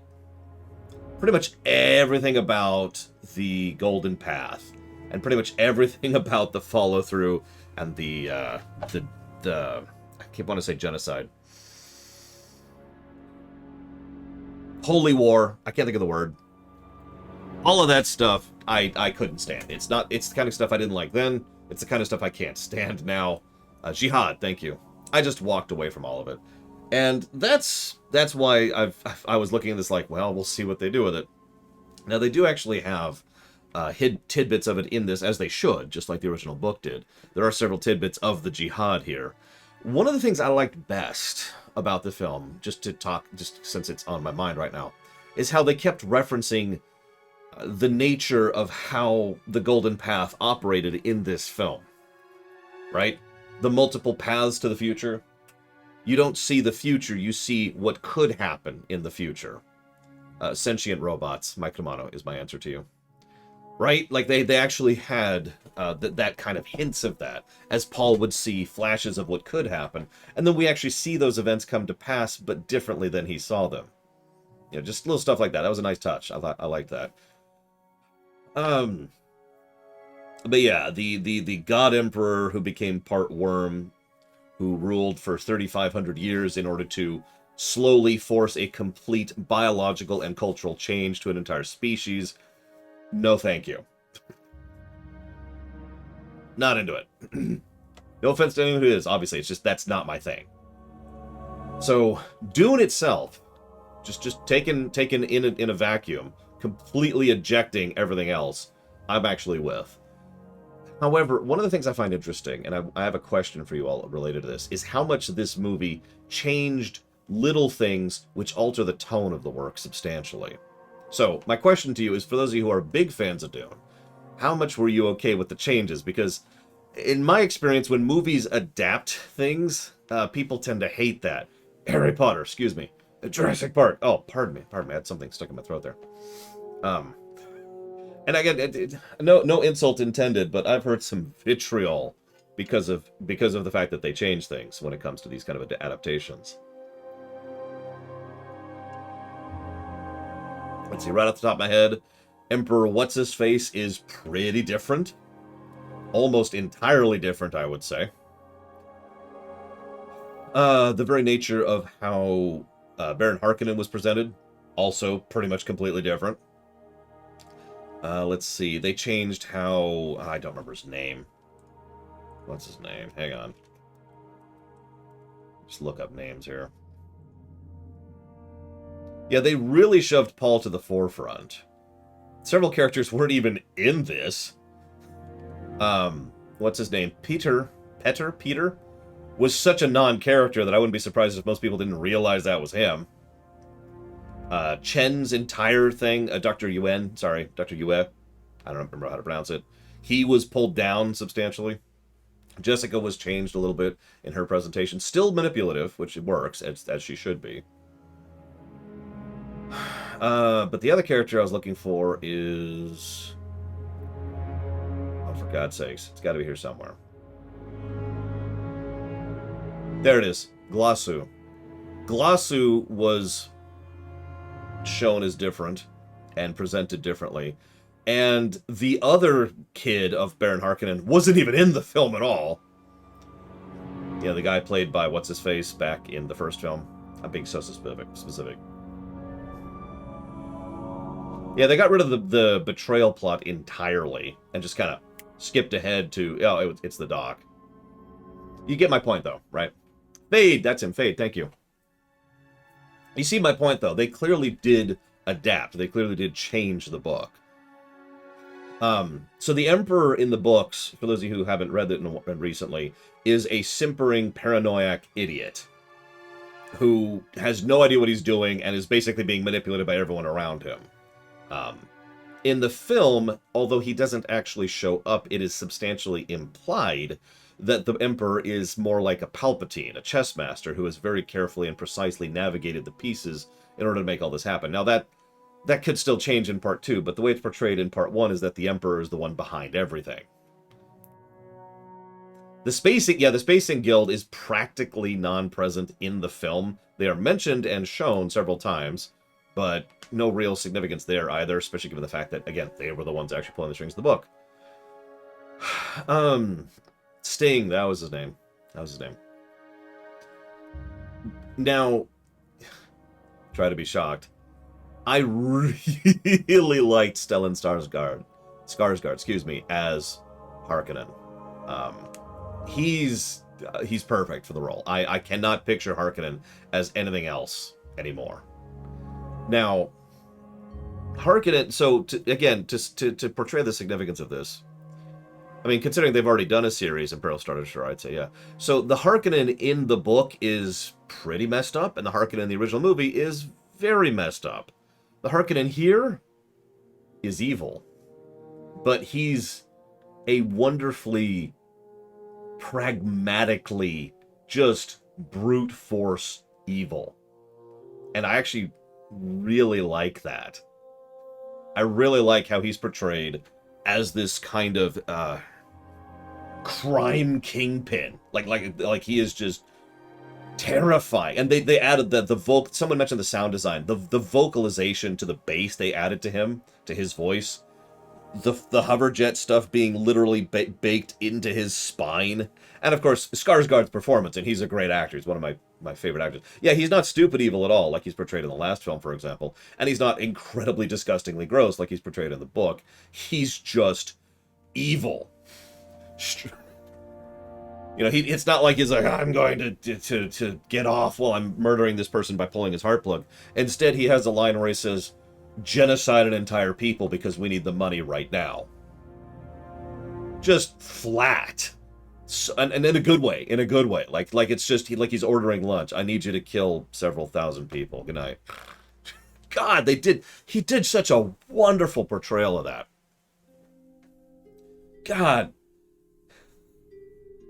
I said I would not harm them, and I shall not. God, I think a lot of it is down to Skarsgård's performance. I do love him so much. But the way he portrayed Harkonnen is probably my favorite thing about the whole film. Legit. Yeah, exactly, Kay. This is just a Tuesday for him.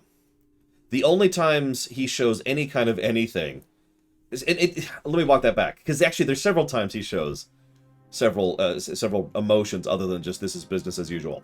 My favorite tiny little tidbit was when he's gloating over Leto. And Leto starts saying something, and he frowns for a second, and then turns on his shield. That's so Harkonnen, because of course he would, right? And then he leans down. What's going on? What's happening here? And the idea of the man who's willing to go ahead and just hang out in this tiny corner there and just wait there for a day until they unseal things. And yeah, the shield actually kept him alive too. That's brilliant. God, I love that. Again, that's a different take on that scene, but it's such a great portrayal of that, because that poison murdered everyone in that room almost immediately, including poor Pitter. Pittir. I don't remember how to pronounce it. I don't think they even say it in this film. There's just there's a little bit where he gets a little angry too, where he's just finished talking with the mother, and he's talking to Glossu, and he says that's my Arrakis, my Dune. Like, and it's not like there's just a boiling rage underneath his tone as he's saying that, as you can get across the idea that he is legitimately upset at what has been pushed upon him. That's great. Yeah, that's mine. That's what that is. That is mine. Love it. Anyways, sorry. I hate to front load a lot, but God, I absolutely adore Stellan Skarsgård as Harkonnen. I knew I would walking into it. One of the first things I discovered about this film was the casting, and we've got Rebecca Ferguson as Jessica, we've got Oscar Isaacs as Leto, we've got Josh Brolin as Gurney, we've got Stellan Skarsgård as Harkonnen, we've got Dave Bautista, which is kind of a questionable one, as Glossu. Excuse me, we've got Zendaya as Chani, barely in this, but whatever. And there was another one, Jason Momoa as Duncan Idaho. I mean, there's other things here, but God, this was just an all-star cast. Holy crap. I don't know if I can get them playable, Crazy Norse, and I haven't done any work into it. Yeah, I agree. Dave Bautista did a good job as Glossu. Can you give this thing to that Duke? Like, shit's... Stilgar... Hang on, let's just do this. Stilgar was played by Javier Bardem, who is awesome. I love Javier. He's a great actor. They picked so many good actors for this. So I knew walking into this that some of these, this is going to have some good performances, but damn, I was impressed. Now, I gotta admit, let's rewind a second. So Harkonnen was great. Yeah, the spit scene, I love that. Jason Momoa was playing Jason Momoa, but that works because Jason Momoa is Duncan Idaho. That's why I looked at that and said, yeah, no. Think about it. He killed, what, 19? Oh, God, don't remember how to pronounce it. Bardakar? Shoot, what's the name of those stupid soldiers? Surely it says it somewhere in this thing. It's not going to tell me, is it? Sardaukar. There we go. Sardaukar. Starts with an S. 19. Anyways, that's insanity. They even do a good job of showing it in the film, because he's stabbed and dead, and then he just gets right back up and goes down and starts killing more. And let's be clear, at least in the film, I don't actually remember if this is true in the book, but at least in the film, his sacrifice absolutely is what saved Paul and Jessica. They would not have gotten away if not for his sacrifice and how he did it. Just saying. As it should be, Paul sits on the shoulders of many. That was such a good scene. I was so sad. I know this sounds stupid. I was talking about this to my sister. I was so sad because I'm watching. So, okay, I've done praise for Stellan Skarsgård. I've done praise for Jason Momoa. Can I get just a hell yeah for Oscar Isaac? Now, I'm actually a huge fan of Oscar Isaac. He's one of my favorite modern actors. He has been good in basically everything I've seen him in. Just freaking amazing actor. He has been nailing it so hard. He's looking forward to seeing what they do with Moon Knight. But seeing him as Leto, I was just like, oh God, he's gonna die. And it's such a weird feeling, because I know he's gonna die. I've read the book several times. I've seen the original film. I know he can't die. He's too good. He's too good. We can't kill him. We can't. No, come on. And yeah, it's wonderful quotes. Damn the spice, get your man out of there. Even says it properly. And if your answer is no, I was going to quote this one up because I wrote it down too. If your answer is no, you'll still be the only thing I ever needed you to be. My son. Ah! God, he was perfect. He was perfect for that role. All right, pulling it back. If I had to pick a favorite Oscar Isaac role, other than this one, because this one's pretty damn good, let's see. It's clearly in Star Wars. No, I'm kidding. Hang on a second. What would be my favorite role of his? Oh, that's actually a tough one. Clearly, it's as En Sabah Nur. I don't think I could pick a favorite of his. I think I'm gonna pick Dune. I know it's recent, but he nails Leto in such a perfect way. My only regret is that he doesn't somehow magically live and then show up in the rest of the film and just continue to be awesome.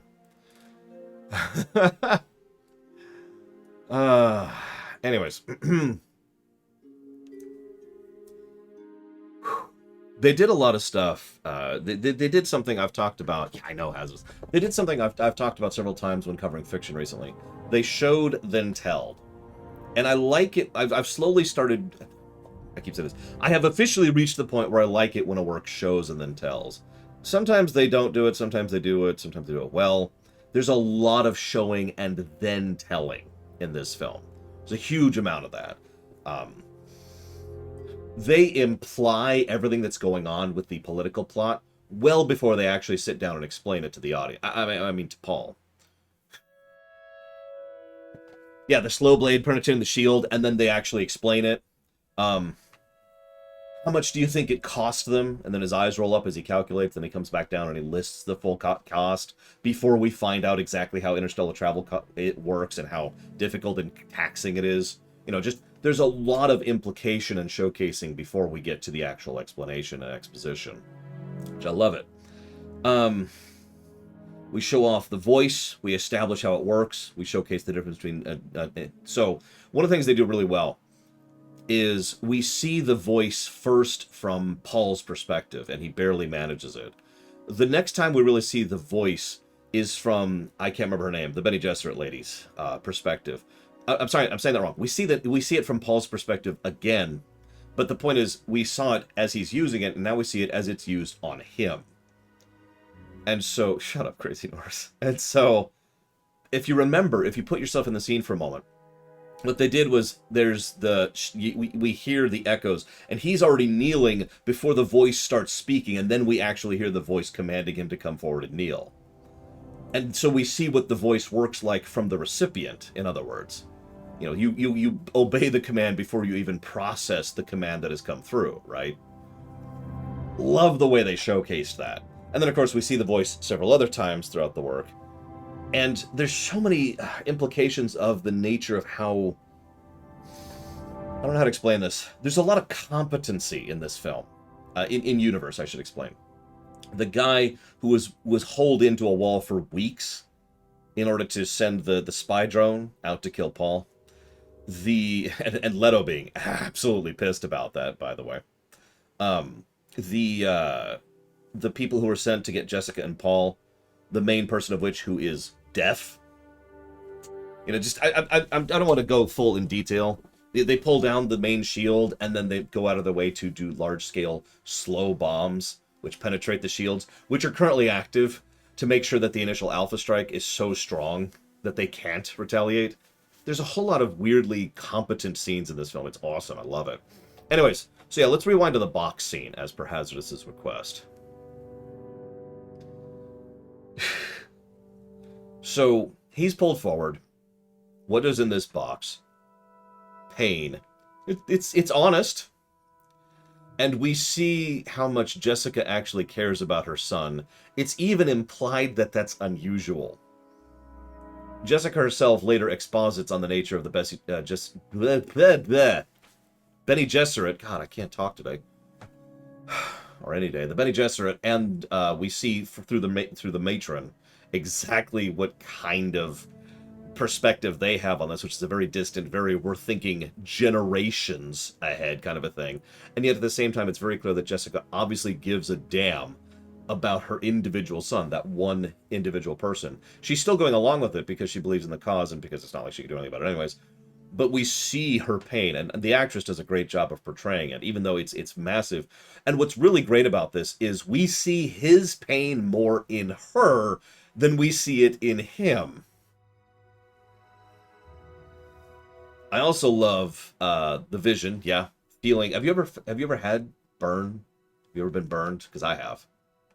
It's a very unique situation, a very unique sensation, and I've only felt it for fractions of a second. Just, I can't imagine holding a hand in what is equivalently a burning area. Just having that sensation and having it just continue and endure. I actually can't picture that, and I've experienced horrific pain. I've experienced debilitating pain.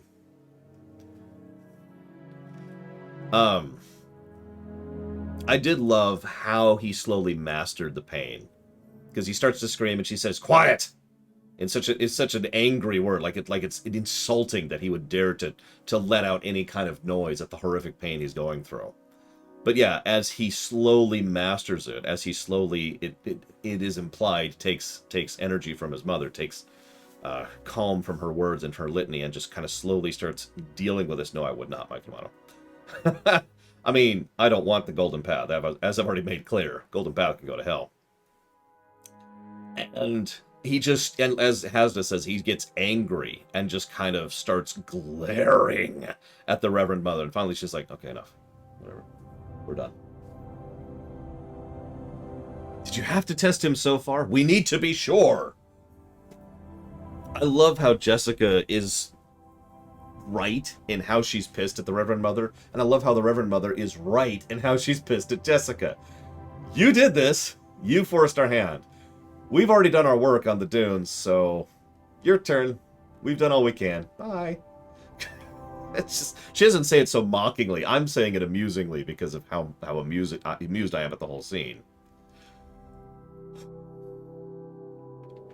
As a further aside, I am one of those people, I know this has been debated, I'm one of those people who firmly believes that Paul is not the Kwisatz Haderach, which I'm probably pronouncing wrong. I've always felt that his son was. I've heard that debated since I was in school, so I just thought I'd give my opinion on that really quick. So yeah, no, it's like, okay. This is when I have to point out something amusing. So obviously we're watching this at home because it was the only option. And the only reasonable option.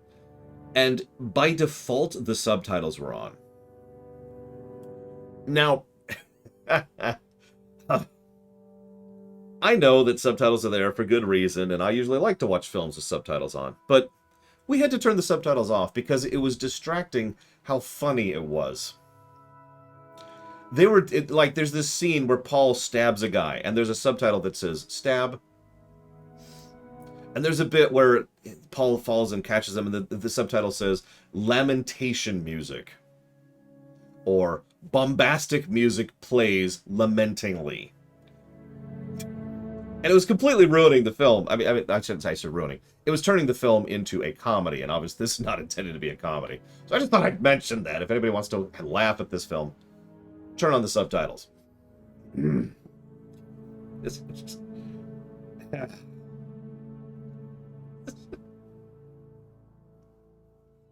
I mean, I agree, Linnea Ruth, which is why we eject those sequels. All right, so hang on. Other notes, hang on. So I've kind of covered most of the basics.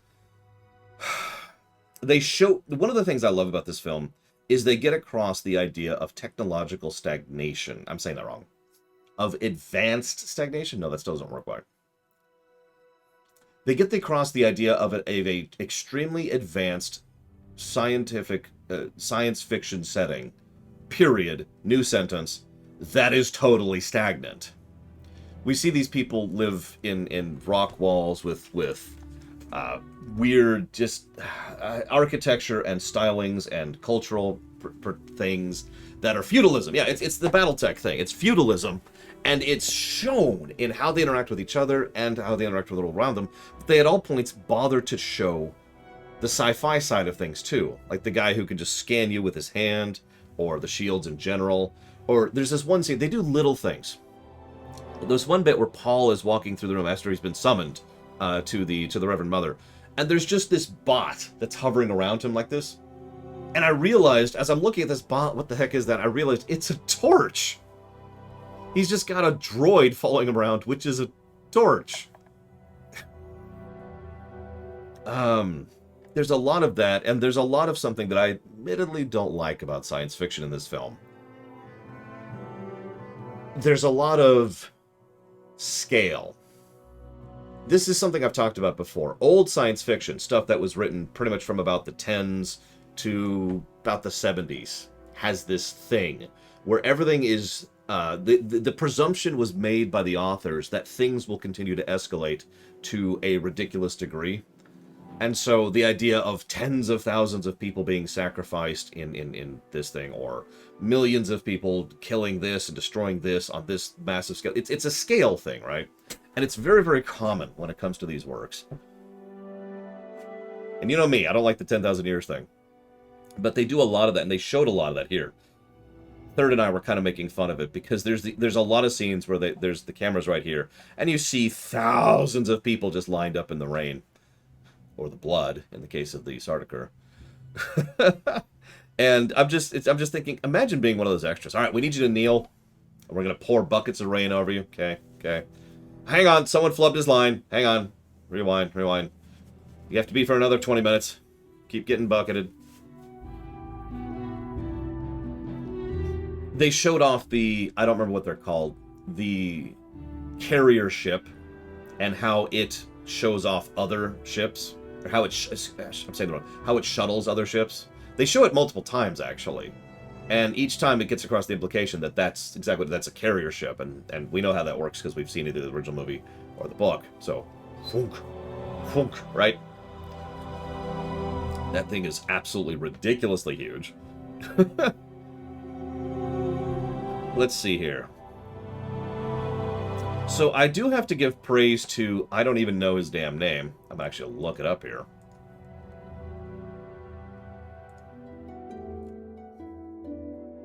Timothy Chalamet? I've never even heard of this kid. Like, apparently he's been acting since 2014. No, since 2009, excuse me. So he's pretty new. And I don't think I have seen, I'm double checking the list.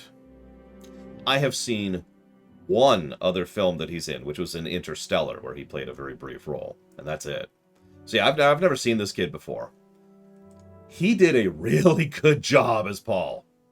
Someone earlier mentioned, I didn't want to skip over this, someone earlier mentioned when he gets upset at his mother. Unintentionally uses the voice on her to force her to back off, as she's trying to comfort him. And, you know, you turned me into a freak.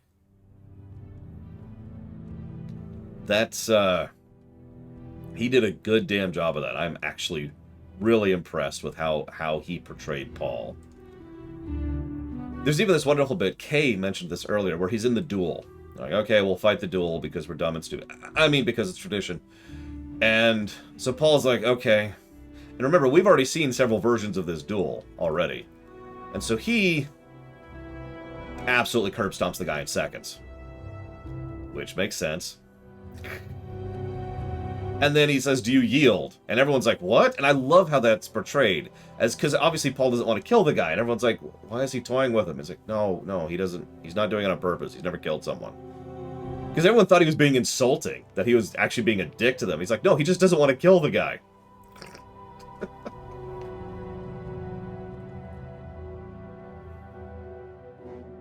Sorry, I'm looking at the cast of the Willy Wonka film. I don't recognize most of these actors. I did see the mouse. That was a nice little tidbit.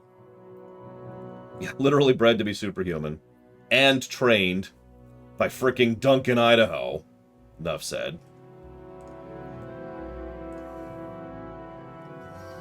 I didn't think I would like Josh Brolin as Gurney. He only had like 3 major scenes to himself. Most of the time he was just kind of a glorified extra. But I think he did a really good job of that. He even gets across... There's another thing. They don't mention or really talk about his past with the Harkonnens. You know, escaping from, I forget the name of the planet, and all that. Instead, all he just says is, you don't understand the Harkonnens like I do. They're not people. They're monsters. And he gets angry. He gets angry at Paul for taking this so lightly and goes after him. And just, oh. Anyways. So, moving on. What else we got? What else we got here?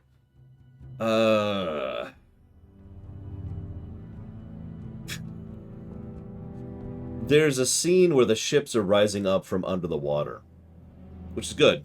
Yeah, that was it. Thank you, Artificer Joni. I don't know how to pronounce it. They show it in the film. And by the way, can I just say I absolutely love the way they portrayed Prime. Love it. There's a ship. The ships are coming out of the water, and Third and I, as one, are like, "Oh my God, it's Rise of the Skywalker." Anyways, I love the visuals of the city. I love what they did with the architecture. It looks like someplace that is designed to be blasted by sand regularly. Early on in the film, he mentions to his son when he's on the cliff, you know, I didn't want to be I didn't want to be a ruler. I wanted to be a pilot. Later on, he's the one piloting the ornithopter, and more to the point, he does a really good job of it. He actually pilots under extreme circumstances and does well at it. It's nice little tidbits there. What else we got here? I do like how they showcase the worms. In fact, they go out of the way to showcase that there are multiple sizes of worms, which is good. The initial worm we see, the one who consumes the mining equipment, is very well done, of course. Which I suppose is another variance. You never told me that.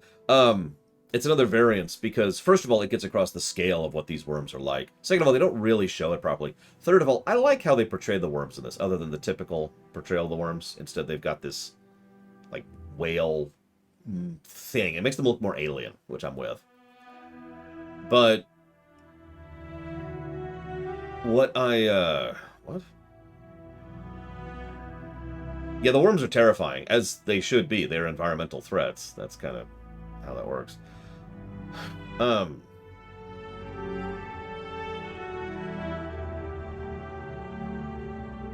Who is Salsua Secundus?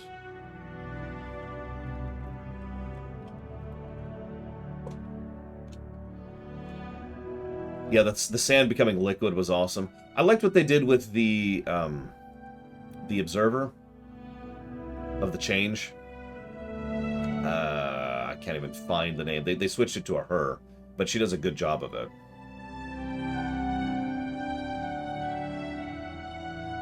Oh, right. Right, Sardaukar, the Sardaukar planet. Oh my God, did you... How many of you noticed that they were sacrificing people to bathe in their blood before they went into battle? Now, you'll notice I'm not raising my hand on that.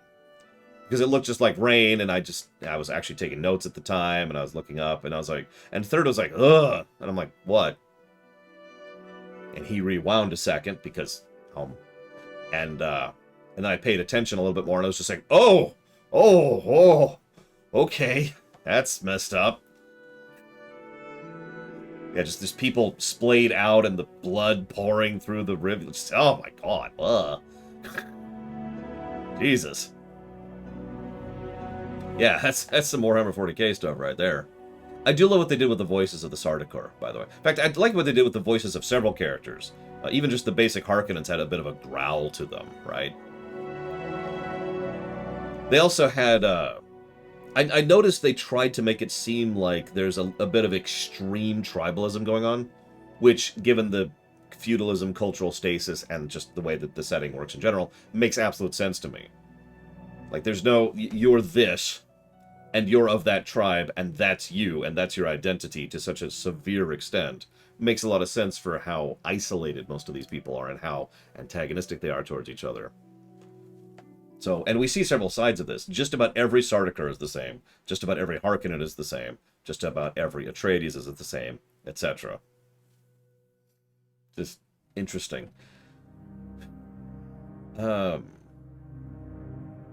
Sharon Duncan Brewster is the name of the actress who played her.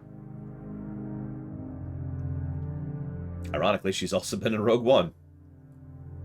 She apparently is a television actress. And the Fremen. Yeah, the Fremen are exactly just as tribal. Which is interesting. What else we got?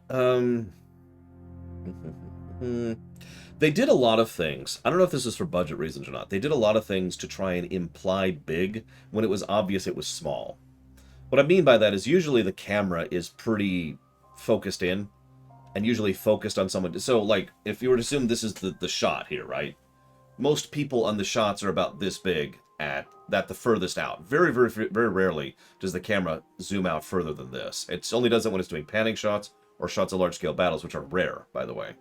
But at the same time, in the background, when you see this person here, you see thousands of people back there, or hundreds of people back there, or a giant ship, or a giant worm, or something. And so they use this kind of foreground-background approach constantly in the film. I guess it's just his style in terms of directing. But they use this constantly to try and imply bigness without having to actually go big. And again, it felt like a budget-saving move, but I think it worked. So credit where credit is due. One of my notes in my notes literally just says Duncan is the best. I don't know what else to add to that. You're terrible, Tigzar. I guess your joke is terrible. What else we got here? I guess that's it. That's actually all my notes. The film dropped off pretty much exactly where I expected it to. It was actually the only thing that was spoiled for me in the film, at my request, I might add. So I guess that's not really, whatever. But either way, very much looking forward to the second one. Absolutely. I'm curious where they're going to go with it. Because, again, at first, one of my worries walking into this was it was just going to be a straight, it's the novel. And I know that sounds weird, but I don't have any real interest in that personally. Nothing against it, nothing against people who want that, but for me, if you're just doing, let's call it what it is, a straight port, then that's just not my thing. I am glad that they are doing an adaptation.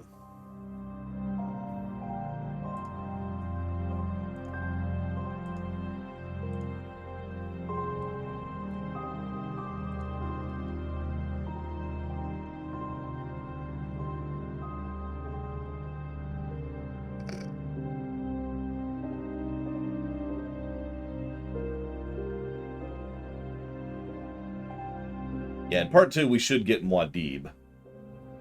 I will admit, one of the only things I didn't like about the film was several portions of the film's audio were deliberately obfuscated to the point where I literally couldn't tell what they were saying. To this day, I couldn't tell you what Leto was saying in his dying breath. I tried to look it up, I couldn't find anything about it. We had the subtitles off at that point. And, there's several scenes where I didn't realizing they were saying Quasit Haderach, for example, in the chanting in the background. Possibly Tigzar? Because there is a hell of a time jump there that, they could just skip over and not really miss anything. I think the real question, Tigzar, is will we get a part 3? And I have looked into this, and I have no information on it. Nobody has confirmed or denied anything about there being a part 3. If there is a part 3, I could see them actually showing, the full breadth of things. If there isn't, it would make more sense to go ahead and skip forward a bit.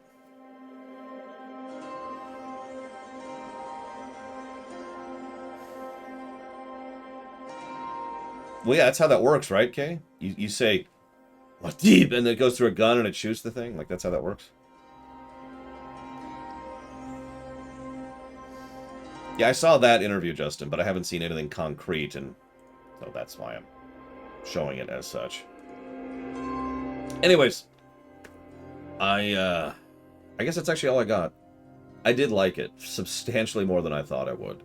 It reminded me of why I like the original Dune book. No, Leander. If you notice, we already did that. Don't worry, it'll be in the VOD. I love the ornithopters.